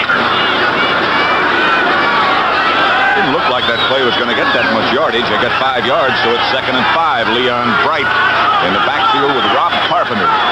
Bill Sims, the quarterback, of course. Sims going deep with a bunch. Mike Freedy, the intended receiver. Excellent coverage by Bobby Butler. I think that was the thing that they have to do. I think, is to get the ball deep. Now watch Freedy here. He's the outside. It doesn't look like he takes a peek for the ball there. You see, and the defender just gets right in front of him. It was really good coverage by the rookie Bobby Butler, who was taken out last week. He had problems last week. On the whole, the Falcons seem to be very well pleased with the play of Bobby Butler, and particularly his potential, which means he hasn't done it yet. 3rd down and 5 as Sims drops. Falcons put the heat on him. Smith, and Sims is tripped up by Jeff Yates. Shy of the 1st down. Yates has had operations on both shoulders, both knees. He's a real football player. He has all those operations, chews tobacco, does all those things. We see the stun inside between Smith and Palmuina, and then we see Yates coming. See, Palmuina misses, Yates right there to down Smith before he could get the 1st down. We're talking to Lehman Bennett yesterday about Jeff Yates. He said he just plays as well as he can play. That's pretty good. And Jennings this time end over end. Warner. And Warner slips a couple and gets out to the 20. Frank Marion, the first man down. It was Marion who blocked the kick that set up the touchdown by the Giants. Again, Warner stays down a long time, but now he's up and looks okay. 14-7, opening minutes of quarter number 3 in Atlanta. Falcons lead. I think that may be true of the whole offensive group. It's the 1st down Atlanta at their own 20. They lead 14-7. This is Kane. Kane lowers his shoulder, got a couple. Not much more than that. Brian Kelly led the Giant defense, but he had a lot of help. The other thing, Steve Bartkowski is capable of throwing 4 touchdown passes in a game. I believe there are quarterbacks that are capable of doing that, and there's some that aren't capable. But this guy is one. He had it last week. He had 4 touchdown passes. See the comparison between the two quarterbacks.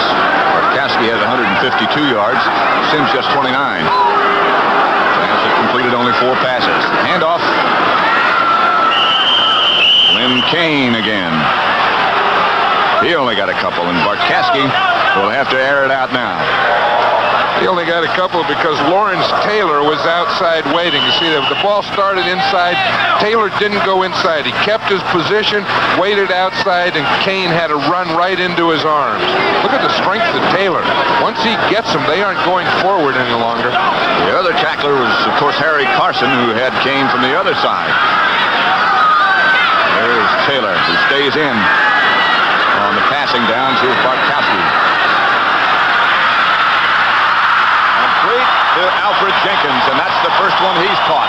That'll be an Atlanta 1st down. Larry Flowers made the tackle. He's the 5th defensive back that comes in for the Giants, but Bartkowski finally got a strike to Alfred Jenkins.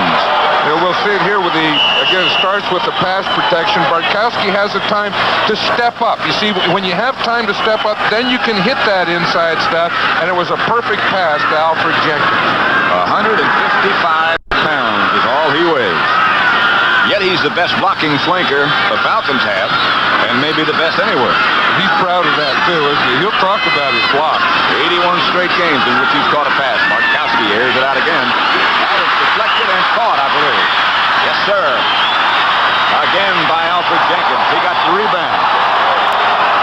Bartkowski's smiling on that. He says you need a little luck in this game, too, because he really, he looks to the left all the way. He's looking to Jenkins all the way, and they say you can't throw it through defensive backs, but he did that time. He threw it right through Bill Courier. Courier got the hand up, deflected it, and Jenkins still made the catch. Kane splits out wide to the right this time. The two wide receivers stay on the left side. And William Andrews, the lone running back, gets the call. No place to go as Lawrence Taylor hit him on the side first. Cleveland 28, Baltimore 14. Brian Sipe has thrown 3 touchdown passes.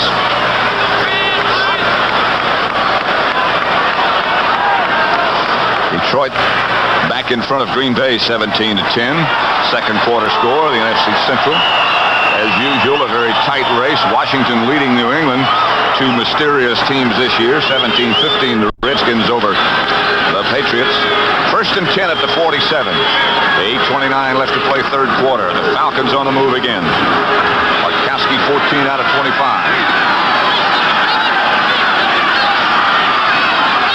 Jackson in motion to the right. Bartkowski will throw on first. Got a man open. It was Jackson. He does have a shotgun for an arm. I'll tell you, and he still has a couple more touchdowns. He's only thrown 2 today, and there's a possibility of more. Now, we watched Jackson. He came all the way across the field in motion, then he runs it out. He was wide open, and that one just got away from Bartkowski, then just got away from Alfred Jackson. But he was right on the sideline, and he couldn't take that extra step to get his hands on it. Ball's a little high, like it might have slipped from Bartkowski a little bit. 15-4 in first downs. He'll throw again on second this time. Giants blitz.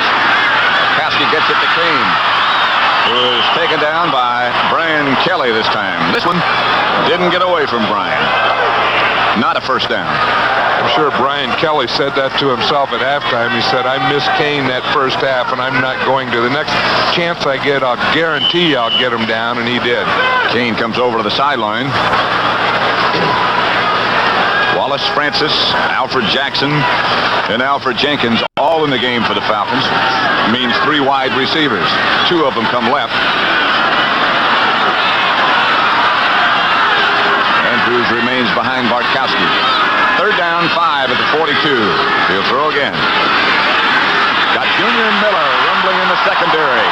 And that'll be enough for a first down. Larry Flowers made the tackle. But Miller with his second reception of the day. You know, that's one thing when he has Wallace Francis and Alfred Jenkins and Alfred Jackson in there, he still has William Andrews and Junior Miller. See, and they open up on the outside, and now watch, Junior Miller had wide open to the inside. Watch George Martin. And he's coming from the left side. They put him on the pass rush, and he'll go left or right. I think they thought that they found a weakness in Eric Sanders there. George Martin was a little confused on that running. So, yeah. That's Kane running the football, cutting back inside, slipping away from a couple of tacklers down to the 20. Bill Courier finally got him down.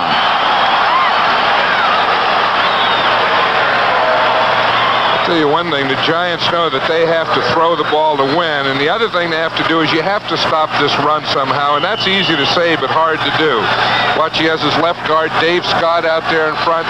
He cuts back, just keeps those feet moving. You know, that's a big thing that a running back has to do. Keep your feet moving.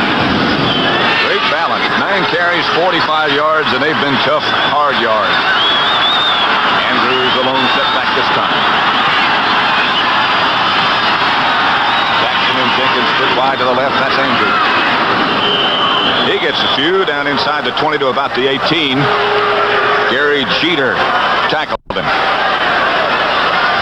You know, Bill Neal for the Giants, the nose tackle, has really been doing a good job in there against Jeff Van Note. Jeff Van Note, of course, the 13-year veteran. Neal, the rookie that we talked about out of Pittsburgh, and he's really playing very solid and strong in there. And it seems like Atlanta is making most of their yards off the tackles. Right now, they need about 1 yard for a first down. They're at the 18-yard line, 2 tight ends. Keska, 1 tight end, and Miller the other, both in the game. Handoff, and it's a first down to William Andrews. You talk about a guy who starts quick. He looked like he was shot out of a cannon on that one. You know, the offensive linemen, they love that, and I'm sure that's what Mike Ken and Dave Scott are saying there. Get to that hole quick. And on that one, it looked like Andrews was just shot out of a jet. Watch this left side now. Ken and Scott, they take off. Good hole, but look how quick Andrews got there and got through. They're blocked by Mayberry in front of him. Bartkowski. He mentioned he has 2 touchdown passes. There's a collision in the end zone. Terry Jackson and Alfred Jenkins, and Jenkins is really upset. He thought he was obviously interfered with, flagrantly. Beasley Reese pointing his finger at Jenkins. You know, John, the Falcons had a... Excuse me, I'll tell you in a minute. Now, of course, Jenkins can't be touched now before the ball's thrown. So, oh, yeah, see, Jackson had his right arm there, and that's what Jenkins was talking about. It wasn't the bump of the chest, but he had his right arm out when Jenkins was trying to go to the corner. No penalty called. 2nd and 10 at the 12.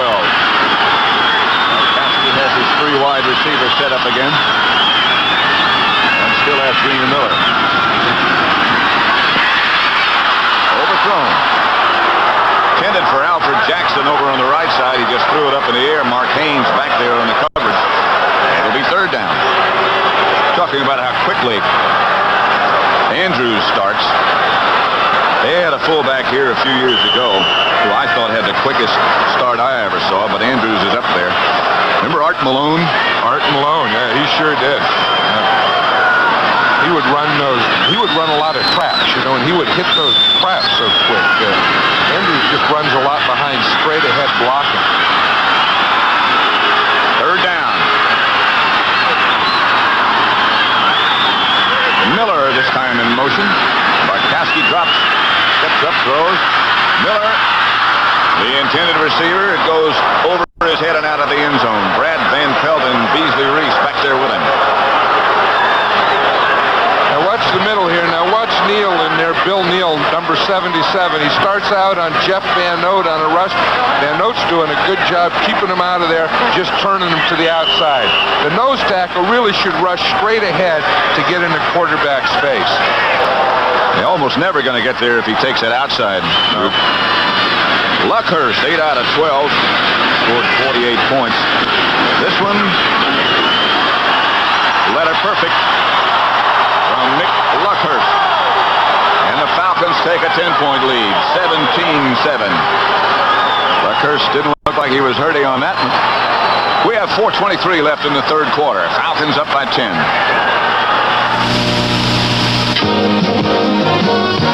Falcon fans not shy of enthusiasm. They love their Falcons. And right now they have reason to do that. It's 17-7. From California, ready to kick it off. Another high kick on the goal line by Leon Bright. Special teams good this time. Bo Robinson was the first man down to make the hit. Well, that was one of the reasons that they kept Luckhurst, because he could kick off so well and so deep. You met him yesterday. Is he a normal type kicker or is it a little different? Latent. Latent different.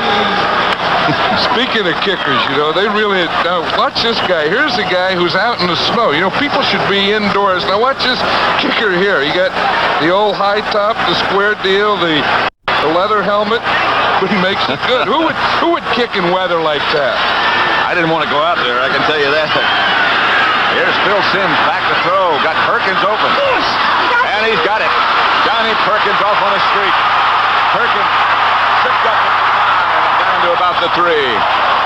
Perkins almost all the way. Tom Pridemore stayed after him and with him and took him down. I'll tell you, and there's Simms.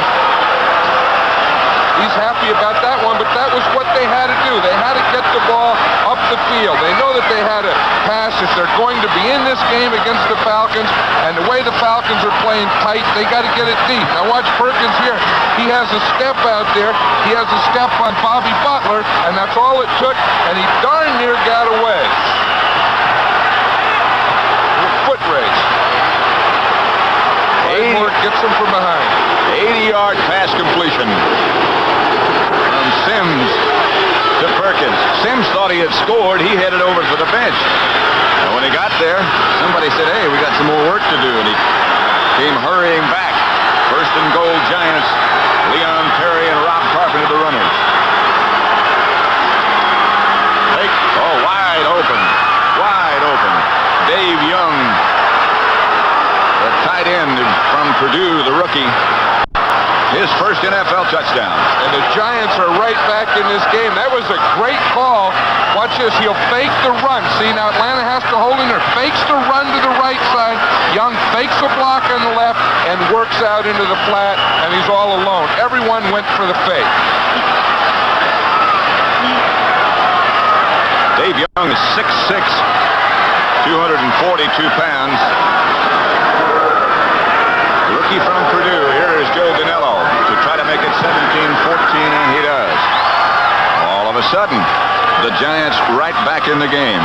The 80-yard pass from Sims to Perkins set things up. Young got the touchdown on a pass from Sims, and it's 17-14 Atlanta. At GMC, we've been all about trucks for over 75 years. In fact, it seems that whenever A yard deep of the end zone. Comes rolling out. Outside the 20 to the 24. Protecting the football. 17-14 score. Joe McLaughlin.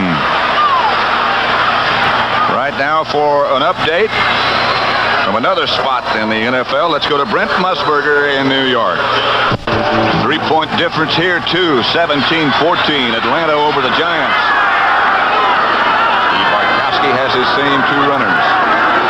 He gives to Kane. He is hit down right at the line of scrimmage. Maybe a yard by Harry Carson. Let's watch that defense. I'll tell you, they're starting to penetrate now.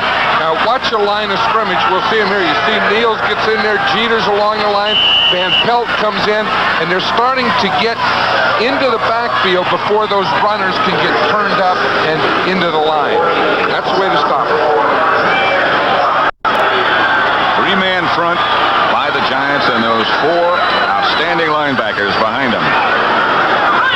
On second down and 10 at the 24, Bartkowski will throw. With protection, he has a man open. It's Kane.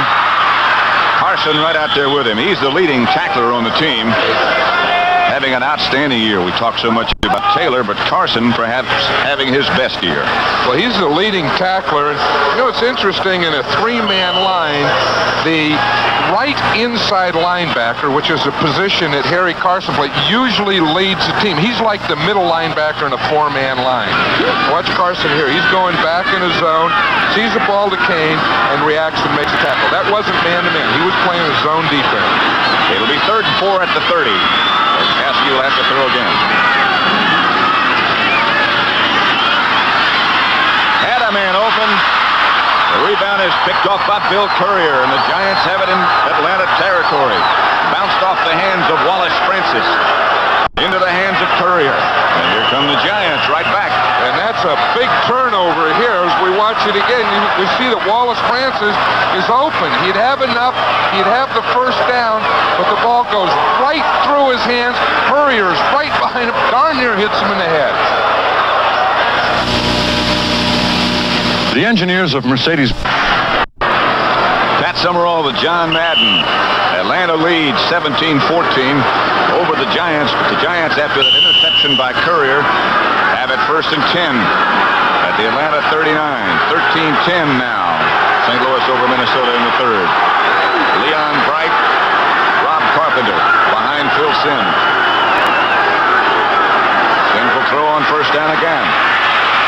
Got some time again. Has Bright open. And Bright makes the catch inside the 5. Down to the 4. Another 1st down. A strike from Sims to Bright. Pridemore made the hit. I'll tell you, this is very impressive. On the last drive, that big one to Johnny Perkins was a 1st down. I think they started in the 1st half trying to run on 1st down. Atlanta started getting tight. Now they're opening things up. They're throwing the ball deep. Here we see he hits Bright, running right down the middle of the field on a post. Big plays this quarter for the Giants. 1st and goal, Giants at the 3. Leon Perry and Rob Carpenter now the backs behind Sims. Tight end set up again. Carpenter at the line of scrimmage. That's all. We saw Ray Perkins over in the sideline. He really didn't look any different than he did from the first half, but they have things going now. Not this play. See, too much penetration. The Falcons, the red jerseys, as we see here, really handle the line of scrimmage. Led by Lyman White, the linebacker. He's taken Joel Williams' place. There's Lee Perkins. And you're right. Same expression. Second and goal at the 3. Make it the 4. Carpenter perhaps lost a yard. Sims will throw again. Does over the head of Dave Young. Like Young might have pulled up too early. I'll tell you, he did, and the defender tripped. You see, it was a bootleg. Now watch that. Pridemore trips and falls down. Young is wide open, and Sims just threw the ball too wide, too long, too late, too early, whatever. Not there. And incomplete. Joe Danello certainly has the range. Here he is last week from 54 yards out. Look how much that clears. That could have been 62 yards. Third down and goal. Right back in the game. Sims looks, struggles, stays on his feet, fires out of the end zone.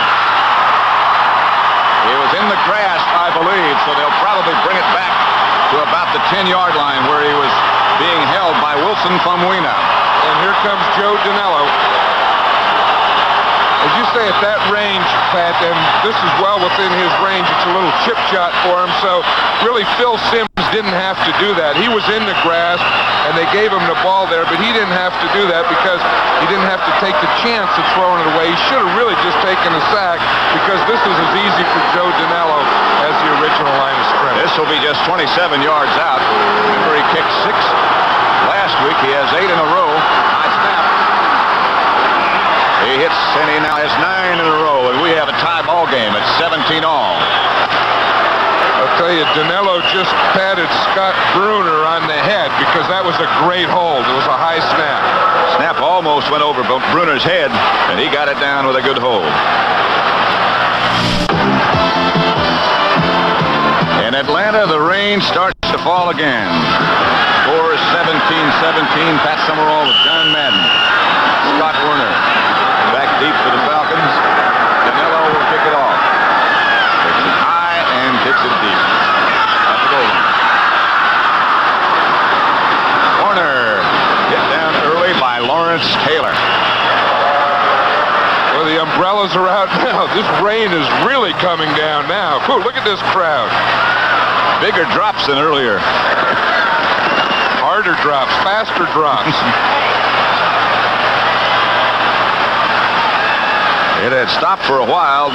Next weekend, the 15-round lightweight bout, Sean O'Grady against Andy Gannigan.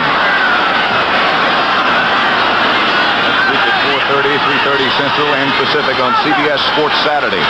Rain really hammering down now in Atlanta as Lynn Kane just gets back to the line of scrimmage when Brad Van Pelt knocks him down. You know, one of the things that we were saying earlier is that the Giants have to stop the Falcons' run. Now, on that last drive, they did, and on this drive, they are. Now, put Atlanta into those passing things where they don't have that either-or situation where they can run or pass, where they have to pass. They like to run it about 50-50. 50% running and 50% passing on first down. Here's Andrews, stopped by Harry Carson, shy of a first down. He got about 8. Baltimore and Cleveland, 35-21 now. Denver over Buffalo, 7-6, third quarter. Washington, 24-15. Joe Theismann just scored a touchdown for the Redskins over New England.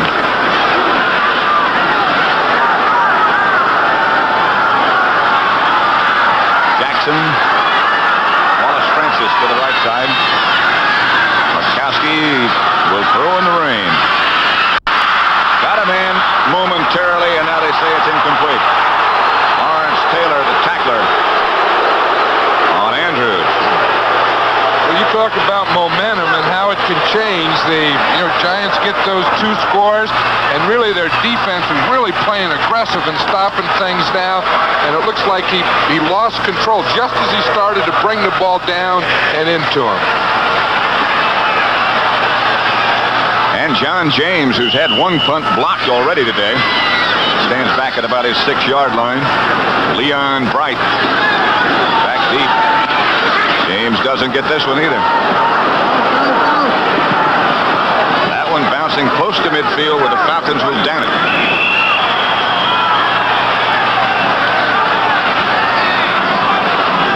We'll be back with more of the Atlanta-New York game after this word from your local station. It is cold and wet and rainy in Atlanta, in spite of what you see. No one's told those 2 guys. They had some of that hot apple cider, I think. Leon Bright in the backfield, and now he goes in motion. Carpenter remains behind Bill Sims. 17-17 score. Sims looking a lot of time. Gets it out to Carpenter, but only a couple of yards. Buddy Curry, Falcon linebacker, first to hit. I tell you, Sims didn't want to throw that one. He was looking deep. He was looking to the outside and deep, trying to get downfield. Then he had to come back off to Carpenter. See if we can see it again. Really good pass protection. See, Sims has time. He's looking downfield, looking, can't find anything, and just dumps it off in here to Carpenter. 2nd and 8 at midfield. Giants 17, Atlanta 17. 3 wide receivers in the game for the Giants. Crowd starting to chant defense. Sims this time has a lot of protection. And has a man open, John Mispah. Wheels down inside the 20 to about the 18. Fulton Kuykendall finally made the tackle. I tell you, this is starting to get exciting now. Here, tie score. The Giants are on the move, and you know what they did here? They ran a fake draw. See, they'll start it here, and they'll fake a draw, and then that holds the linebackers in. You see the linebackers, you see Richardson out there. We see the safety out there. Now that gave Mr. time to get in behind the defense, and Sims finds him in behind the zone defense because of the play fake. Missler is the rookie from Arizona State. A Giants shaken up on the play is Leon Bright. Right now he's being attended to as we have a tie game and a dandy in Atlanta. 17 for the Giants, 17 Atlanta. 12:07 left to play. 17-17 score. Falcons dominated the first half. The Giants scored when they blocked the punt, but offensive statistics showed Atlanta in complete control, but things have really turned around. 2 long pass completions by Sims have gotten the Giants back in it. Reedy comes in motion. Sims drops again and throws. Almost picked off in the end zone by Bobby Butler. His own man collided with him. Glazebrook. And we'll see this again. Excuse me, Pat, but Atlanta is staying in a zone defense down here. It looks like Sims thinks it's man-to-man. He's trying to lead the receiver outside. He leads the ball right into Butler. See, who was just waiting in that corner. We're seeing more and more of that every game. You know, it used to be they'd play man-to-man inside the 20. Now it looks like we're seeing completely zone every game. That pass is intended for Doug Coder, so it'll be 2nd and 10 at the 19. Giants are in field goal range already as Sims drops the throw. Looking down the middle this time and finding a receiver. Johnny Perkins near the 10, looks like about the 12-yard line before Al Richardson takes him down. It looks like the Giants have given up on the run, and they've decided to pass. Ray Perkins says, we have to pass to win this game. We knew that last night. We didn't know they were going to wait till the second half to do it, though. Perkins having a good day. It'll be 3rd down now.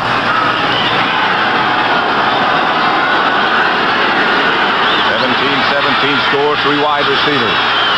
3rd and 3 at the 12. Perkins swings in motion to the right. Sims again looking in his direction. Touchdown. Johnny Perkins, a juggle and then into the end zone. The strike from Sims, and the Giants take the lead. 23-17. Phil Simms has really been impressive this second half. As you said, Perkins came in motion. Phil Simms watched him the whole way. He knew who he was going to throw to.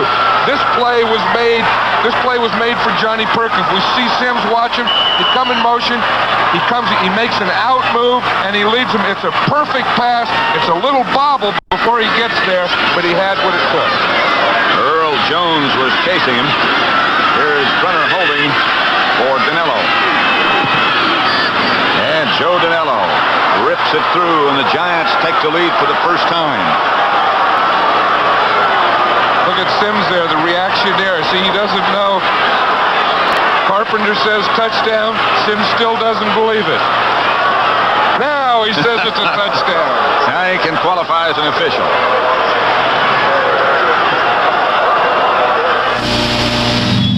There's a company in Toledo. Pat Summerall with John Madden, where the Giants have just taken the lead in Atlanta 24-17. Touchdown pass from Sims to Perkins. Dinello to kick off. Warner fields it at the 5. He's rolling back up, still on his feet. Out to about the 25, stopped by Mike Dennis. Sims is, 7 out of 9 in the second half for 170 yards. This game has been like two different games. In the first half was all Atlanta, and the second half has been all Giants. That's their last scoring drive. The touchdown pass 12 yards out from Sims to Perkins. 5 plays, 52 yards. The Falcons trail by 7 now. First time they've been behind. Steve Bartkowski, the quarterback. Still has Kane and Andrews as his runners. He's going to throw on first down. Works so well. Here's Andrews. And William Andrews gets out to about the 34. Brian Kelly tripped him up.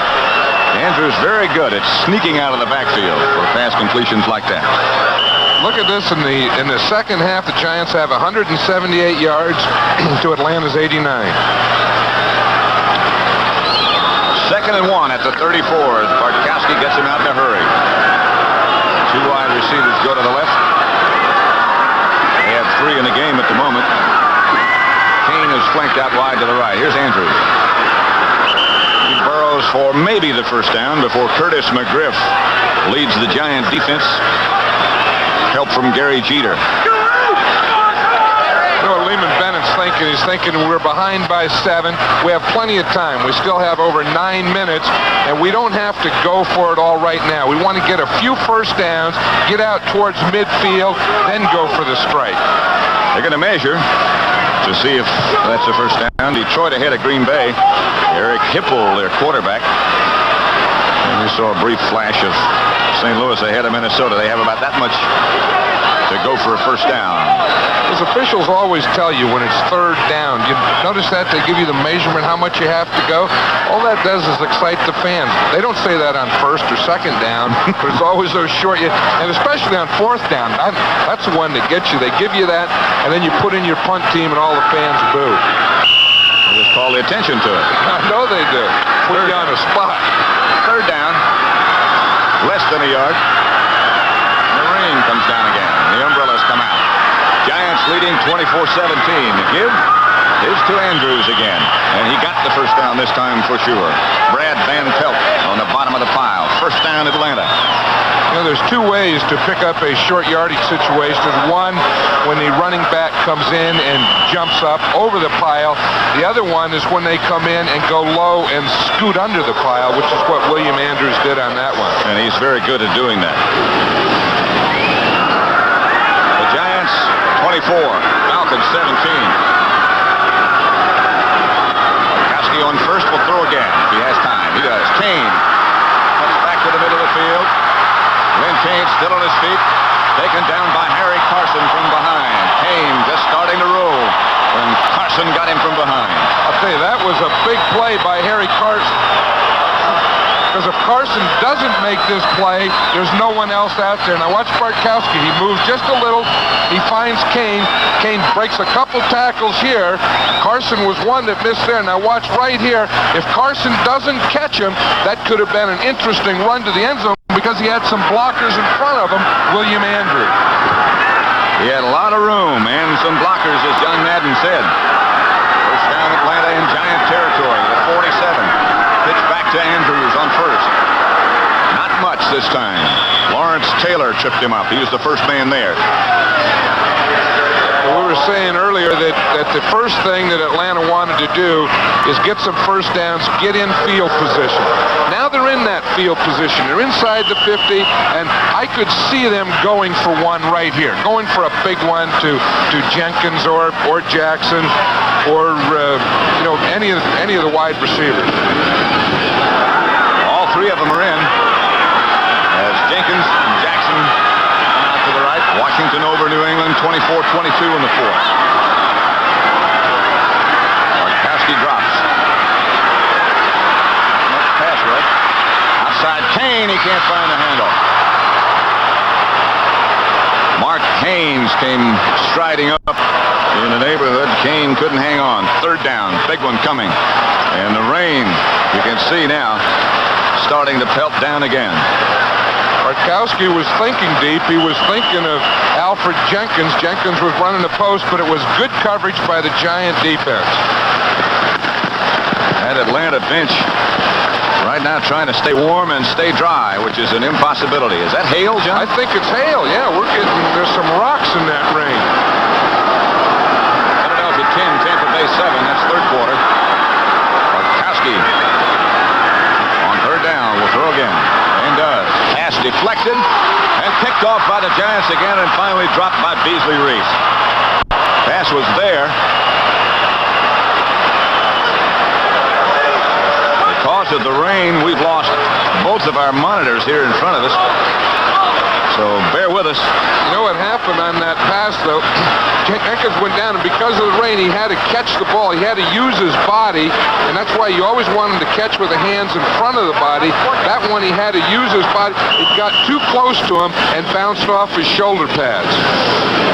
I hope. John James back to kick for Atlanta. And Leon Bright back deep for the Giants. Trying to block this one. James hangs it high. Bright gets away from it. Ball goes into the end zone. They'll bring it out to the 20. And the Giants will take over. Still a lot of time left. 7:09 to be exact. Both teams have all three of their timeouts remaining. Trying to keep our cameras dry as well as ourselves. Before a day of umpin' peewees. The Giants 24, Atlanta 17. 7:09 left to play. Giants have the football first and 10 at their own 20. Both teams, as I said a moment ago, both have all three of their timeouts left. Leon Bright, Rob Carpenter, the runners behind Sims. Sims hasn't got enough yet. Outside to Bright. Met quickly and hit hard. Kenny Johnson came up first. Bright got about 3. One thing we can see that the ball is starting to slip now, so the Giants do have to be careful down in this part of the field. One thing that they can't have, of course, is a turnover. Sims looks downfield. He doesn't find anything, so he comes off to Bright, who picks up a couple yards. Reedy comes out wide to the left. 3-yard pickup on that last pass completion. Make it 2nd and 7 at the 23. Giants up by 7. Falcons faking a blitz. Sims a lot of time. He has Bright again. Same spot, same pass. More yards. Fulton Kuykendall came out quickly to make the stop. Big third down coming up here. Cleveland 35. Baltimore coming back now 28, fourth quarter. On first and second down, Atlanta was letting them have that. They were going deep, not letting them get up for a first down and then converge on the drop-off. So now it's third down, and Atlanta defense will have to play a little tighter because they want to get the ball back. 3rd and 3 at the 27. Carpenter and Bright. The running backs behind Sims. John Missler is one of the wide receivers. Here comes Johnny Perkins in motion. Sims will throw again. Can't find anybody. Now he finds Bright. Bright looking to get that first down. Can't do it. Knocked out of bounds by Bobby Butler on a good hit. They'll have to punt. Oh, I'll tell you, that was a big play by Bobby Butler, because if Bright gets this first down, this could be a different game. And now, look, again, Sims is trying to get down the field. Good coverage by the Atlanta defense. He has to come out to Bright. Now watch Butler up there in the top. He hits Bright, knocks him out of bounds before he can pick up the first down. Those two were teammates last year at Florida State. That's right, and that could be a big, big play in this game.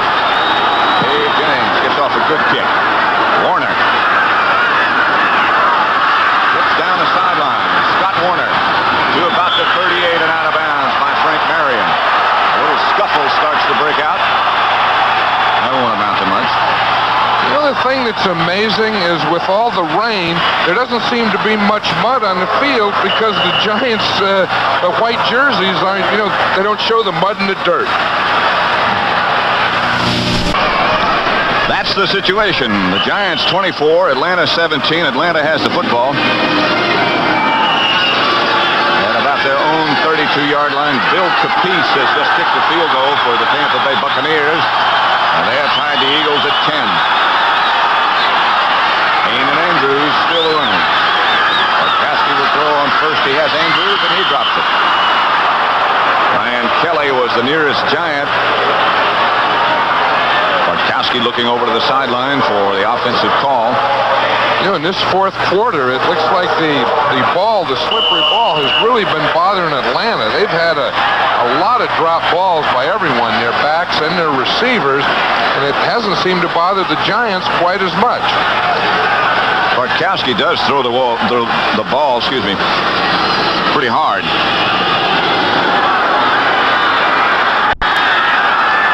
Jenkins out to the right side, trying to get out, can't. Fighting for the football, incomplete. Everybody's out of bounds. Mark Haynes, the defender, back there with him, so it'll be 3rd and 10 at the 38. Clock now becoming more and more of a factor. 5:08 left to play. The Giants 24, Atlanta 17. Well, Mark Haynes is really a much more confident player this year than he was last year, but even within this season, early in the season he wasn't that confident. Now he's up there, he's playing tight coverage on Alfred Jenkins, man-to-man, and he's been doing an outstanding job. Junior Miller comes out, they go with the 3 wide receivers. Bartkowski finds Lynn Kane, tackled by Lawrence Taylor. It'll be 4th down, and the Falcons again will have to punt. Couldn't get the first. The fans don't like it, but that's a wise choice. Clock running now, less than 5 minutes, 4:45 left to play. A lot of the fans have departed. That was one that I didn't like, not the fact that they're punting on 4th down, but again, when you have 3rd and 10, you have to get all your receivers up the field so that when you do complete it, you have a first down. John James with the clock running. Falcons again pointing as to who should pick up what Giant. James gets it off. Alvin Garrett fields it at the 18. Can't find any place to go. Gets back to about the 18. Ray Strong, who is very, very good on special teams, is the first man down there. Here's the rest of the Giants' schedule. We'll get to the Atlanta Falcons in just a minute. They'll be at home for the Jets next. Green Bay again, Washington, Philadelphia, San Francisco, Los Angeles, St. Louis, and finally Dallas. They've got playoff hopes, and if they win this hurdle, or clear this hurdle, I should say, they'll be realistic, I think, at the end of the first half of the season. I think so, and the way they've played this second half, they look like that type of team. In the first half, I would have had my doubts. You think that, maybe they really aren't ready yet. Maybe they can't get over that hurdle. But seeing them in the second half, they very well could. That's what Atlanta has left, too. New Orleans next week, then meeting with San Francisco, Pittsburgh, Minnesota, Houston, Tampa Bay, Los Angeles, and finally Cincinnati. 1st and 10 Giants at their own 18. Taking a lot of time, plenty of time. Here's Doug Coder, hit by Fulton Kuykendall just as he got a yard or so. 24-17, Giants over the Falcons. There's one place, it's a very tough situation for the Giants because with 4 minutes to go, they know that they need a couple more first downs. Now, Atlanta is thinking that they won't give them a first down. They're pressing. New York doesn't want to pass, and risk the chance of an interception or a turnover. And it's a real difficult time. Do you pass and risk it and get a first down, or not pass and let Atlanta have the ball again? Second and about 8, it appears. 7, call it. Sims the quarterback.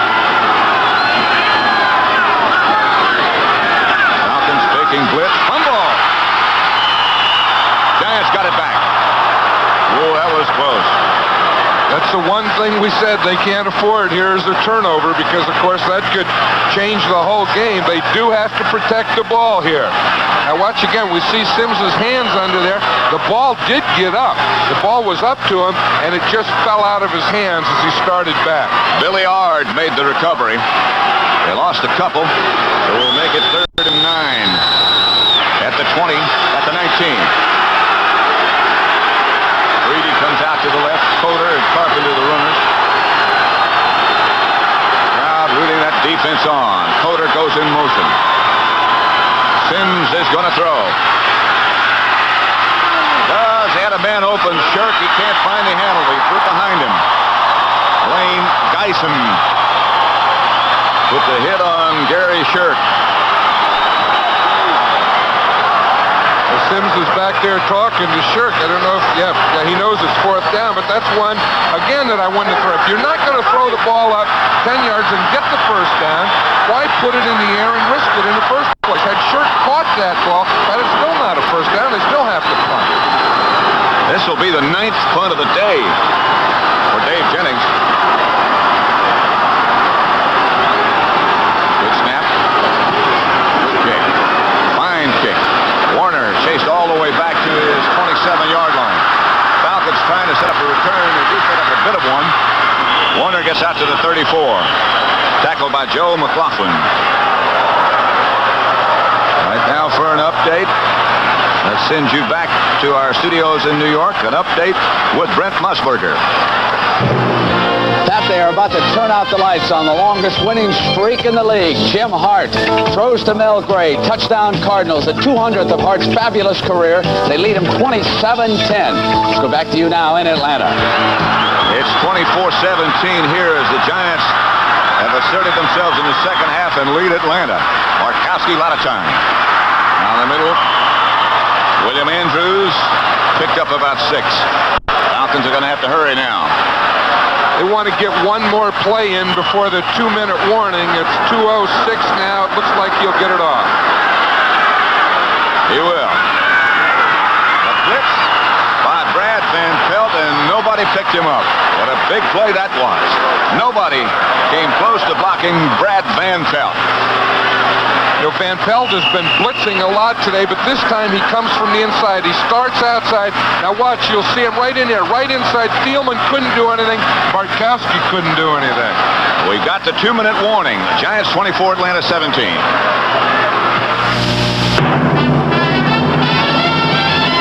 Alcoa presents Fantastic Finishes. A minute 59 left to play. The score is the Giants 24, Atlanta 17. Officials have a nice huddle there, don't they? We're on the Atlanta bench. Very quiet bench at the moment. That's their defense. They're saying, that we've stopped them. Now the offense has to do something. But that big play by Brad Van Pelt just before the 2-minute warning, the second down play with the sack really changed the situation and put Atlanta in a 3rd and 15. George Rogers has scored for the Saints. They lead Cincinnati. Philadelphia 13, Tampa Bay 10 now in the 4th quarter. That one's got to be close to over. Instead of being, and there's the St. Louis score, 27-10. That's a big upset. Instead of being 3rd and 4, it's 3rd and 14. That's how significant that big sack was. Bartkowski has his 3 wide receivers in the game again. This time it's only a 3-man rush.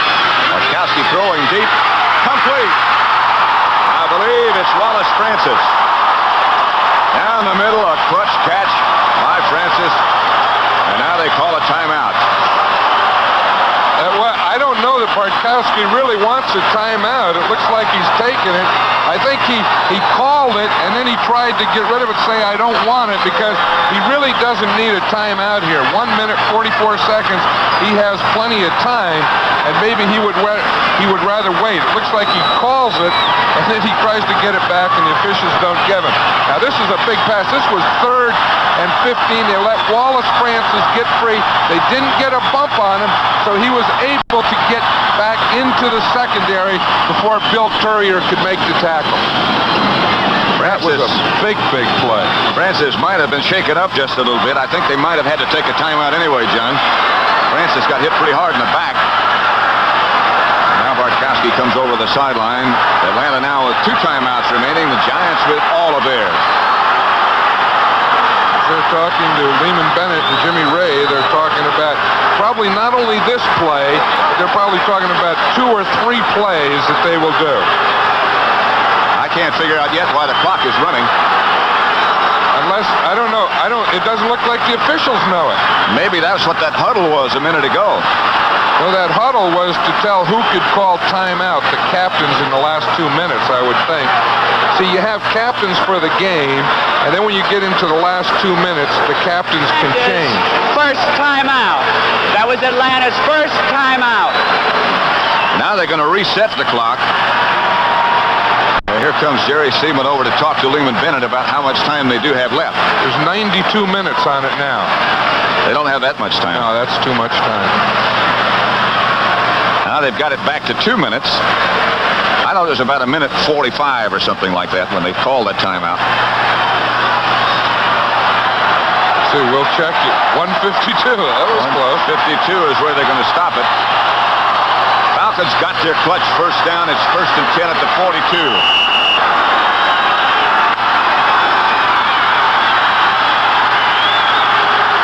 Next week on CBS, you'll see those games. Bartkowski has a man open. William Andrews barreling down for another first down inside the 20, inside the 30 to about the 28. Brad Van Pelt made the stop. Falcons in their hurry-up offense now. The clock still running. 1:37. They trail by 7. Bartkowski calling, yelling to his wide receivers. Now changes his backs. Looking. Throwing. Jackson inside the 5. Alfred Jackson will make it 1st and goal. Atlanta at the 3. Lawrence Taylor made the tackle. Bartkowski has called the timeout. I'll tell you now, this is exciting. This is NFL football. I love this, and it's a lot more fun being up here now, but Bartkowski's something, isn't it? He goes, he's down, he needs it, the big 3rd down play. Here's the big play. He finds Jackson in the middle. Really, the Giants have started playing too soft. There's a big gap in those last 2 completions between their linebackers and the secondary, and that's where Atlanta has hit both of them. Alfred Jackson watched that ball all the way into his gloves. Hands. Bartkowski and Bennett and Jimmy Ray. Ray Perkins on the other sideline. Giants up by 7. 24-17. You smell overtime, John? I do. You know, it's an interesting situation here now for Atlanta. Do they want to take their time while they're scoring and not leave the Giants any time? Or do they want to hurry up, try and stop the Giants and get the ball back again? I would say that Atlanta should take their time so that when and if they do score, the Giants don't have time to win. Don't forget the Giants have all 3 of their timeouts remaining. Andrews and Kane behind Bartkowski. 1st and goal at the 3. Bartkowski almost lost it. Now he throws intended for Miller, who had a step on Taylor. He almost fumbled that ball on the snap from center. The exchange almost got away from him. It didn't look like maybe his hands were wet. He was drying his hands there, but Brian Kelly was trying to cover the tight end, Junior Miller. That was really a mismatch, and Bartkowski knew it. So it'll be 2nd and goal. Got to go for that touchdown. Forget about field goals now. Bartkowski asking for quiet. 1:14 left. Pitch back to Kane. Touchdown, Lynn Kane. What a run. It was only 3 yards.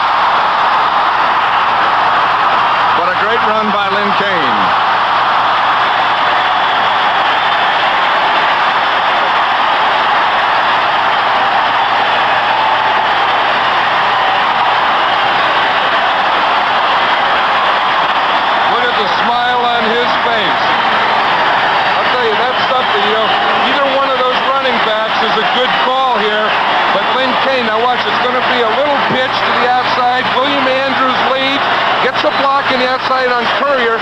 Kane is one of those guys that just won't go down until he gets in the end zone. The extra point is good, and we've got a tie at 24. 1:09 left to play. The Giants 24, Atlanta 24. Good block by James Mayberry out in front, too. 66 yards in 7 plays by the Falcons. Big clutch catch by Alfred Jackson down the middle, and by Wallace Francis to get a first down. Now the crowd working on the defense chant. And they know that this kickoff coverage here is the most important play that they've had so far, and then every defensive play will be. Now the Giants can't let that get them down. You know, it's only tied. They aren't behind. They aren't losing. And don't forget that they have all 3 of their timeouts left. So with 1:09 left on the clock, there's still, I wouldn't say plenty of time, but certainly enough. I think that's why this kickoff coverage and kickoff return is so important, because if the Giants get good field position, they can use their timeout and go for it. If not, they may just run the clock out. This is a big play, this kickoff coverage, kickoff return.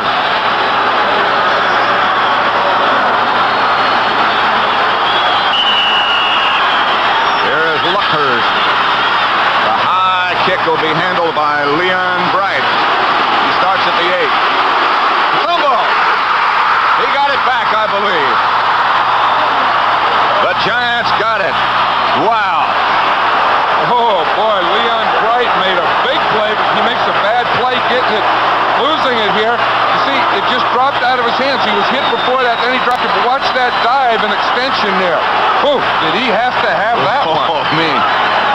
Some effort by Bright to get that ball back, but that field position did not come their way, John. They're back at the 10. And I wouldn't be surprised if the Giants just run out the clock and we go into overtime, because they cannot afford a mistake here. They don't have the field position. Don't forget those big games next week. San Francisco, Pittsburgh, Atlanta at New Orleans, Dallas at Philadelphia. Those of you in New York will see that game. San Francisco's been a surprise. Whew. How about this one? Holy moly. Just over a minute left. 1 minute, 2 seconds. Carpenter.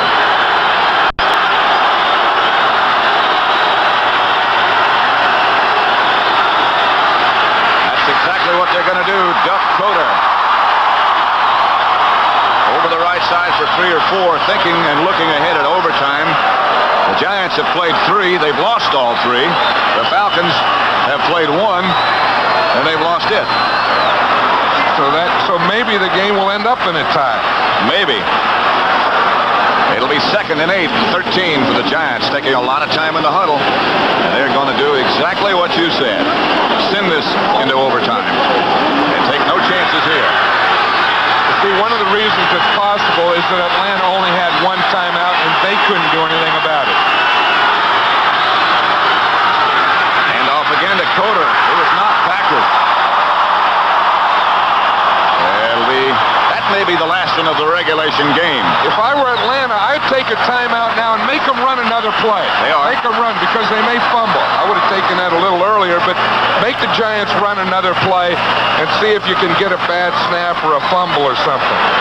Now watch here. Coder's just trying to run the ball out, but again, we see penetration right there. See, he wasn't able to get into the line. Someone on that right side didn't do a good job of blocking Jeff Yates. Yates caved the whole thing in. Knocked everybody backwards. Now the Falcons have no timeouts left, but this one will go into overtime unless they fumble. You know, with the Giants, we saw Ray Perkins talking to Phil Simms. He may be telling him just to take the ball and fall down on it. Take no chances. If we do go into overtime, they'll take a 3-minute break. They'll toss the coin just like we start another football game. And that coin toss takes on added importance. Right, and they each get 2 timeouts, so we start over again with some more timeouts. Bob Carpenter, Doug Coder over on the sideline. Green Bay has gone ahead of Detroit now, 27-24. Philadelphia 20-10 over Tampa Bay. Wilbert Montgomery did come back Falcons score a touchdown, so he can't be hurt too badly. Cleveland 42, Baltimore 28. Those Browns can score some points. Third down. They need 8 at the 13. And that's exactly what Ray Perkins had told Phil Simms. And they run it out. And we go into overtime in Atlanta in the rain. At the end of regulation time, it's the Giants 24 and the Atlanta Falcons also 24. That's the toss of the coin we were talking about being so important. J.T. Turner, number 68, called it for the Giants. He called heads, and indeed heads it was. And so the Giants will get the football first in the overtime period. J.T. Turner was so excited, Pat, that he called heads, and when he won, he just said, "We did it. We won it." And he forgot to say that we want the ball. He started to walk off the field, and the referee said, "You won. What do you want to do about it?" Well, there's the man who will decide what happens from now on. Ray Perkins and his trigger man, Phil Simms. Johnny Perkins behind him. Really been some game. The first half was all Atlanta. The second half was all Giants. And then it looked like at the end of the game, Atlanta's come back and taken the momentum again. Let's run down while we have this 3-minute break before they start the overtime period. Some of the other scores. Green Bay 27, Detroit 24. Be one of those illegal blocks above the waist, inside the 20 or one of those things. From behind. Oh, yeah, that's the other one, from behind.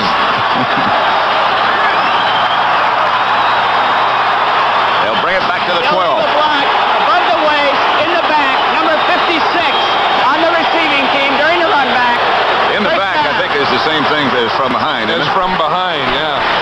That rule that I used to have when I was coaching, is don't block them if you can read your name, is more apropos now with the new rules. It certainly is. First and 10, Giants at the 12. Leon Bright and Rob Carpenter. We're in overtime in Atlanta. Bright goes in motion right.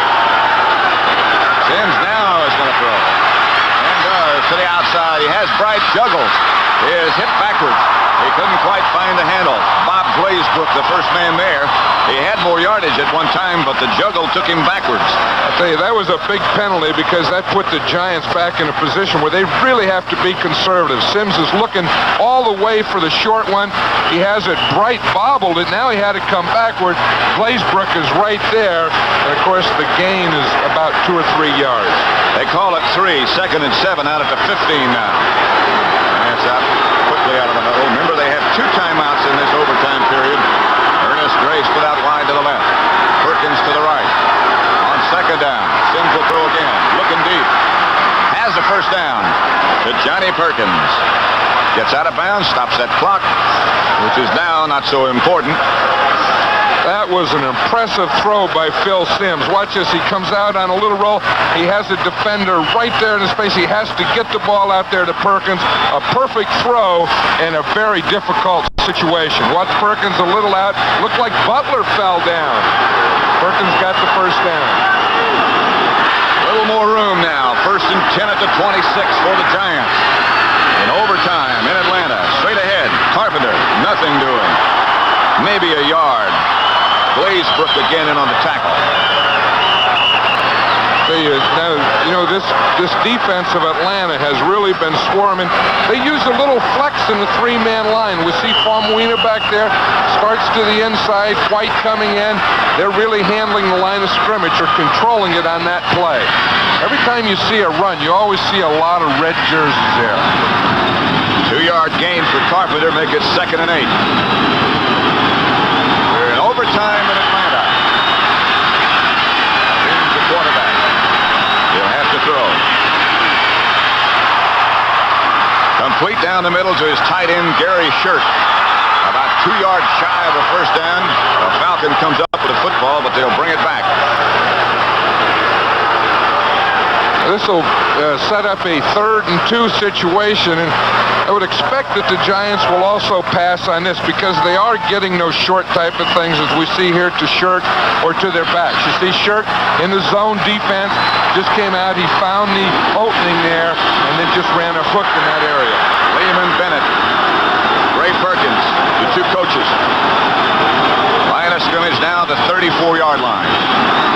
two Giants in their own territory.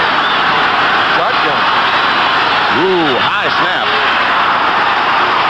Sims is taken down by Don Smith. What a big sack. What a big sack that is.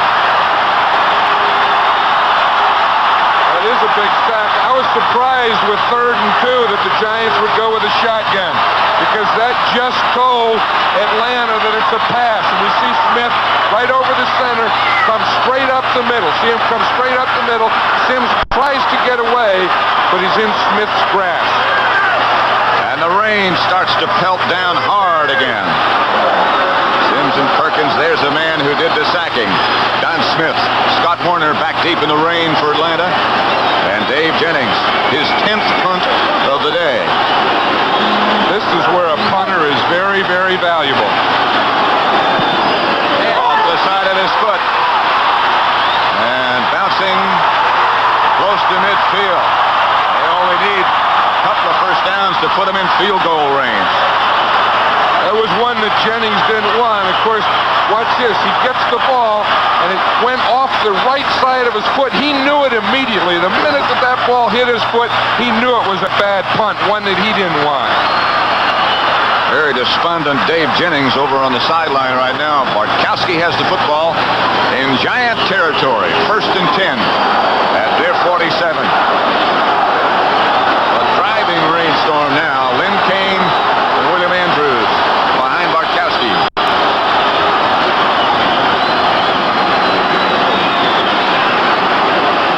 Almost picked off by Gary Jeter. They were trying to run a screen pass. They had it set. William Andrews, the intended receiver. Jeter almost picked it off. Watch Jeter, the right end. He starts on the rush on Kent. He gets up the field. He sees the ball. He gets his left hand out there. He almost had it in one hand. Boy, that would have been a big, big play by Gary Jeter. It'll be... Excuse me, John. Go ahead. That could have changed this thing around in a hurry. I'll say. It'll be 2nd and 10 for the Falcons. Bartkowski out quickly. 12-16 left in the overtime period. He hands back to Kane. No place to go. Lawrence Taylor came all the way across the field. Brian Kelly was there to knock him out of bounds as well. More scores. New England 22, that's the final. Redskins win again. 3rd and 11 for Atlanta. Bartkowski under pressure, fires. Pass incomplete. Intended down the middle for Wallace Francis. Knocked down by Larry Flowers. Here comes John James. And Larry Flowers had that one. You know, he would have had a big run on this, a big return. As we watch him, he was playing back in his zone. He saw the ball, and he steps right in front of it. Right there, he steps in front of it, and he darn near had that thing. It was intended for Alfred Jenkins. I said Francis. It was Jenkins, the intended receiver. John James. Giants shuffle around. They blocked one kick already. Leon Bright back deep for the Giants. Falcons having trouble getting set. Trying to pocket. James gets rid of it. Leon Bright comes over. Fumble. And he got it back again. That's twice for Bright. Oh, me. He doesn't want to get up. He's had 2 of those plays that were bad by fumbles, and he's made 2 great fumble recoveries, and he's injured on that one, Pat. It looked like as he was going for the recovery that he really took a hit at the end of this play. He did. Right in the middle of the back. Tough enough to return punts, but on a wet day with a little wind out there, a little slippery ball, see, he really takes a shot when he's down there trying to recover it. Somewhere between being cautious and worry about a turnover and really going for the thing is where you have to be in this situation. Don't want to get reckless. Then steps up in the pocket, fires outside and out of bounds. Complete to Pat Hodgson, the assistant coach. Johnny Perkins, the intended receiver. Sims was almost sacked. J.T. Turner checks out. Looks like J.T. Turner hurt his shoulder on that play, and he just ran off the field. So they'll have to replace him. And you hate to have someone on the sideline, an offensive lineman, have to come in this situation where you have a big third down. Billy Ard has taken his place. Big second down, I mean. Second and 10 at the 14. Sims on second and 10 drops. Draw play. Fake draw. Sims gets it outside to Coder, and he is hit immediately. Just as soon as he made the catch, Wayne Geisen took him down. Let's go right now to New York, our score. 3rd and 8 at the 16 for the Giants. Doug Coder goes in motion. Bill Sims looking, being chased, and firing complete. Johnny Perkins coming across the field made the catch. Sims stepping up into the pocket. Blaine Geisen. Tom Pridemore took him down. This is where you like a quarterback that can just move a little. He doesn't have to be able to run, not a scrambler. He sees Smith up there, just a little move to the right, then he could buy a little time and find Perkins for the first down. Watch Perkins now. It's a zone defense. They should have gotten a bump on him in that first 5 yards. They didn't. They let him run through the zone, get between the linebackers and the secondary for a big first down. Perkins goes in motion on first down to the right. Bill Sims looking in his direction again. Now back to this side. Pass is caught by Ernest Gray. This time on the left, another Giant first down. Johnny Perkins has caught 5 today for 126 yards. This is the thing that, again, Ray Perkins says to win this game, we have to be able to pass. And now they're getting good field position where they can go to work on the things that they want to do. Time remaining in the overtime period with the clock still running. Don't forget, Danilo has great range. Hit one from 54 last week, one from 55 earlier this year. Here's Sims throwing now. Big chase and sack. He was in the grasp of Wilson Famuina, and they'll bring it back to where he was in that grasp. Well, you like those strong quarterbacks that don't go down easy, but they're going to get this one called against them. You see, there's no one open. He's looking for Coder in the middle. Famuina's there. Now Famuina has him, and to protect the quarterback, the referee blew the whistle before Sims threw it. Mulledy goes out. He'll stop and talk to Ray Perkins in a minute. Clock still running, 9:20 left to play in the overtime period. Tie score. Neither team has ever won in overtime. Second down, 18 at the 36. Falcons big blitz. Sims chased again. Down he goes again. Back to the 29. Don Smith, the first man in red to get there. 5th time they have sacked him today. I'll tell you, they all took off from that 3-man line. Wilson Famuina was there too. As we see it here, they ran a stunt. You see Smith coming up the middle, Famuina coming up, and Yates gets there from the other side. I'll tell you, it looked like the Giants didn't block any of them. It looked like the whole group. Yates was there, Smith was there, Famuina was there. I think one of the linebackers may have been there. What looked like good field position a minute ago now looks rather discouraging. 3rd and 25 all the way back at the 29-yard line. Sims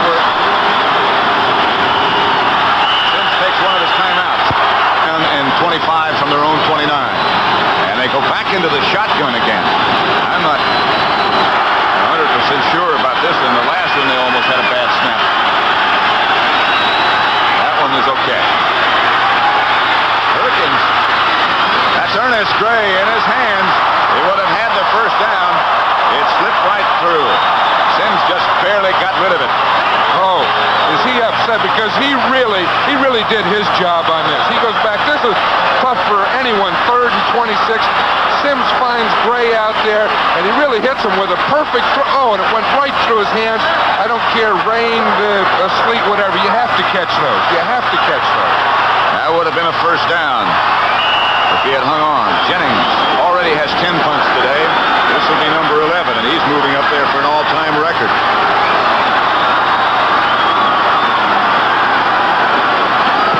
Good kick. Good and high. Warner signals fair catch and protects protects that football. Let's check some of the other scores around the league now. Jetta has the ball at their own 28, 1st and 10. They're in the overtime. And again, can't be too careful, but you certainly can't get careless. Andrews. Fumble. Giants say they have it, and they do. They do have it. Whoa, what a big play this is, because right now, they're in field goal range right now, even before they run a play. Brad Van Pelt made the recovery. Ball is loose down in there somewhere. Right there, Van Pelt sees it, comes out, dives over the pile, and gets it. His only competition was another Giant. Curtis McGriff jarred the ball loose, and Van Pelt made the recovery, and Bartkowski comes out. What a big play for the Giants and a tough play for the Falcons. But this is Joe Danello's range right now. Well, really, it would be what he had last week. It would be it'd be a 52-yarder from here, wouldn't it? Let's see, 32, 38, about 48. 48, right. Bill Sims. Now, what they can't afford is that fumble. Two tight ends set up, and they give to Carpenter. Carpenter looking to get to the outside. He gets inside the 30 to the 28. Bob Glazebrook led the tacklers. Time remaining in the overtime period, you see. Again, we see Carpenter here. He's just going to get what he can, but protect the ball. Watch, he takes that. He has both hands on that ball all the way. He knows that the Falcon defense has to not only tackle him, but they're going to go for the ball. Hold it! Sims brings him out. 2nd and 8. 7:25 left in the overtime period. Again, it's two tight ends. And Carpenter, the lone runner.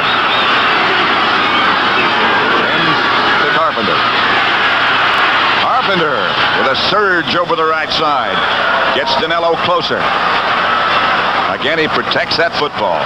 I think they'll probably go on 3rd down now and try and pick up a 1st down. I think had they not gotten in that situation, they may have gone for the field goal on 3rd down, which gives you, if anything goes wrong, you still have the 4th down to try it again. Right now, it's 3rd and 3 at the 24. Certainly now in range for Danello. Remember, he's kicked 9 straight field goals. Remember, those have all been on artificial turf, I think, and this is a little different. Of course, it's grass and dirt and mud. Until the one today, they were on artificial turf. And gives again to Carpenter. Did not get to first, I don't believe. Glazebrook again was on the bottom of that pileup. This will bring in the Giant field goal team. Watch here. He was trying to get the 1st down. The only back in the backfield. He starts out. He has his guard pull out there in front of him. He tries to make the turn right there. Of course, he didn't have enough for the 1st down. And they'll be going for the field goal. Time remaining and still running. Just over 6 minutes in the overtime period. If Danello hits, you put it in the W column for the Giants. He has kicked 9 in a row, including the one today. This one from 40 yards out.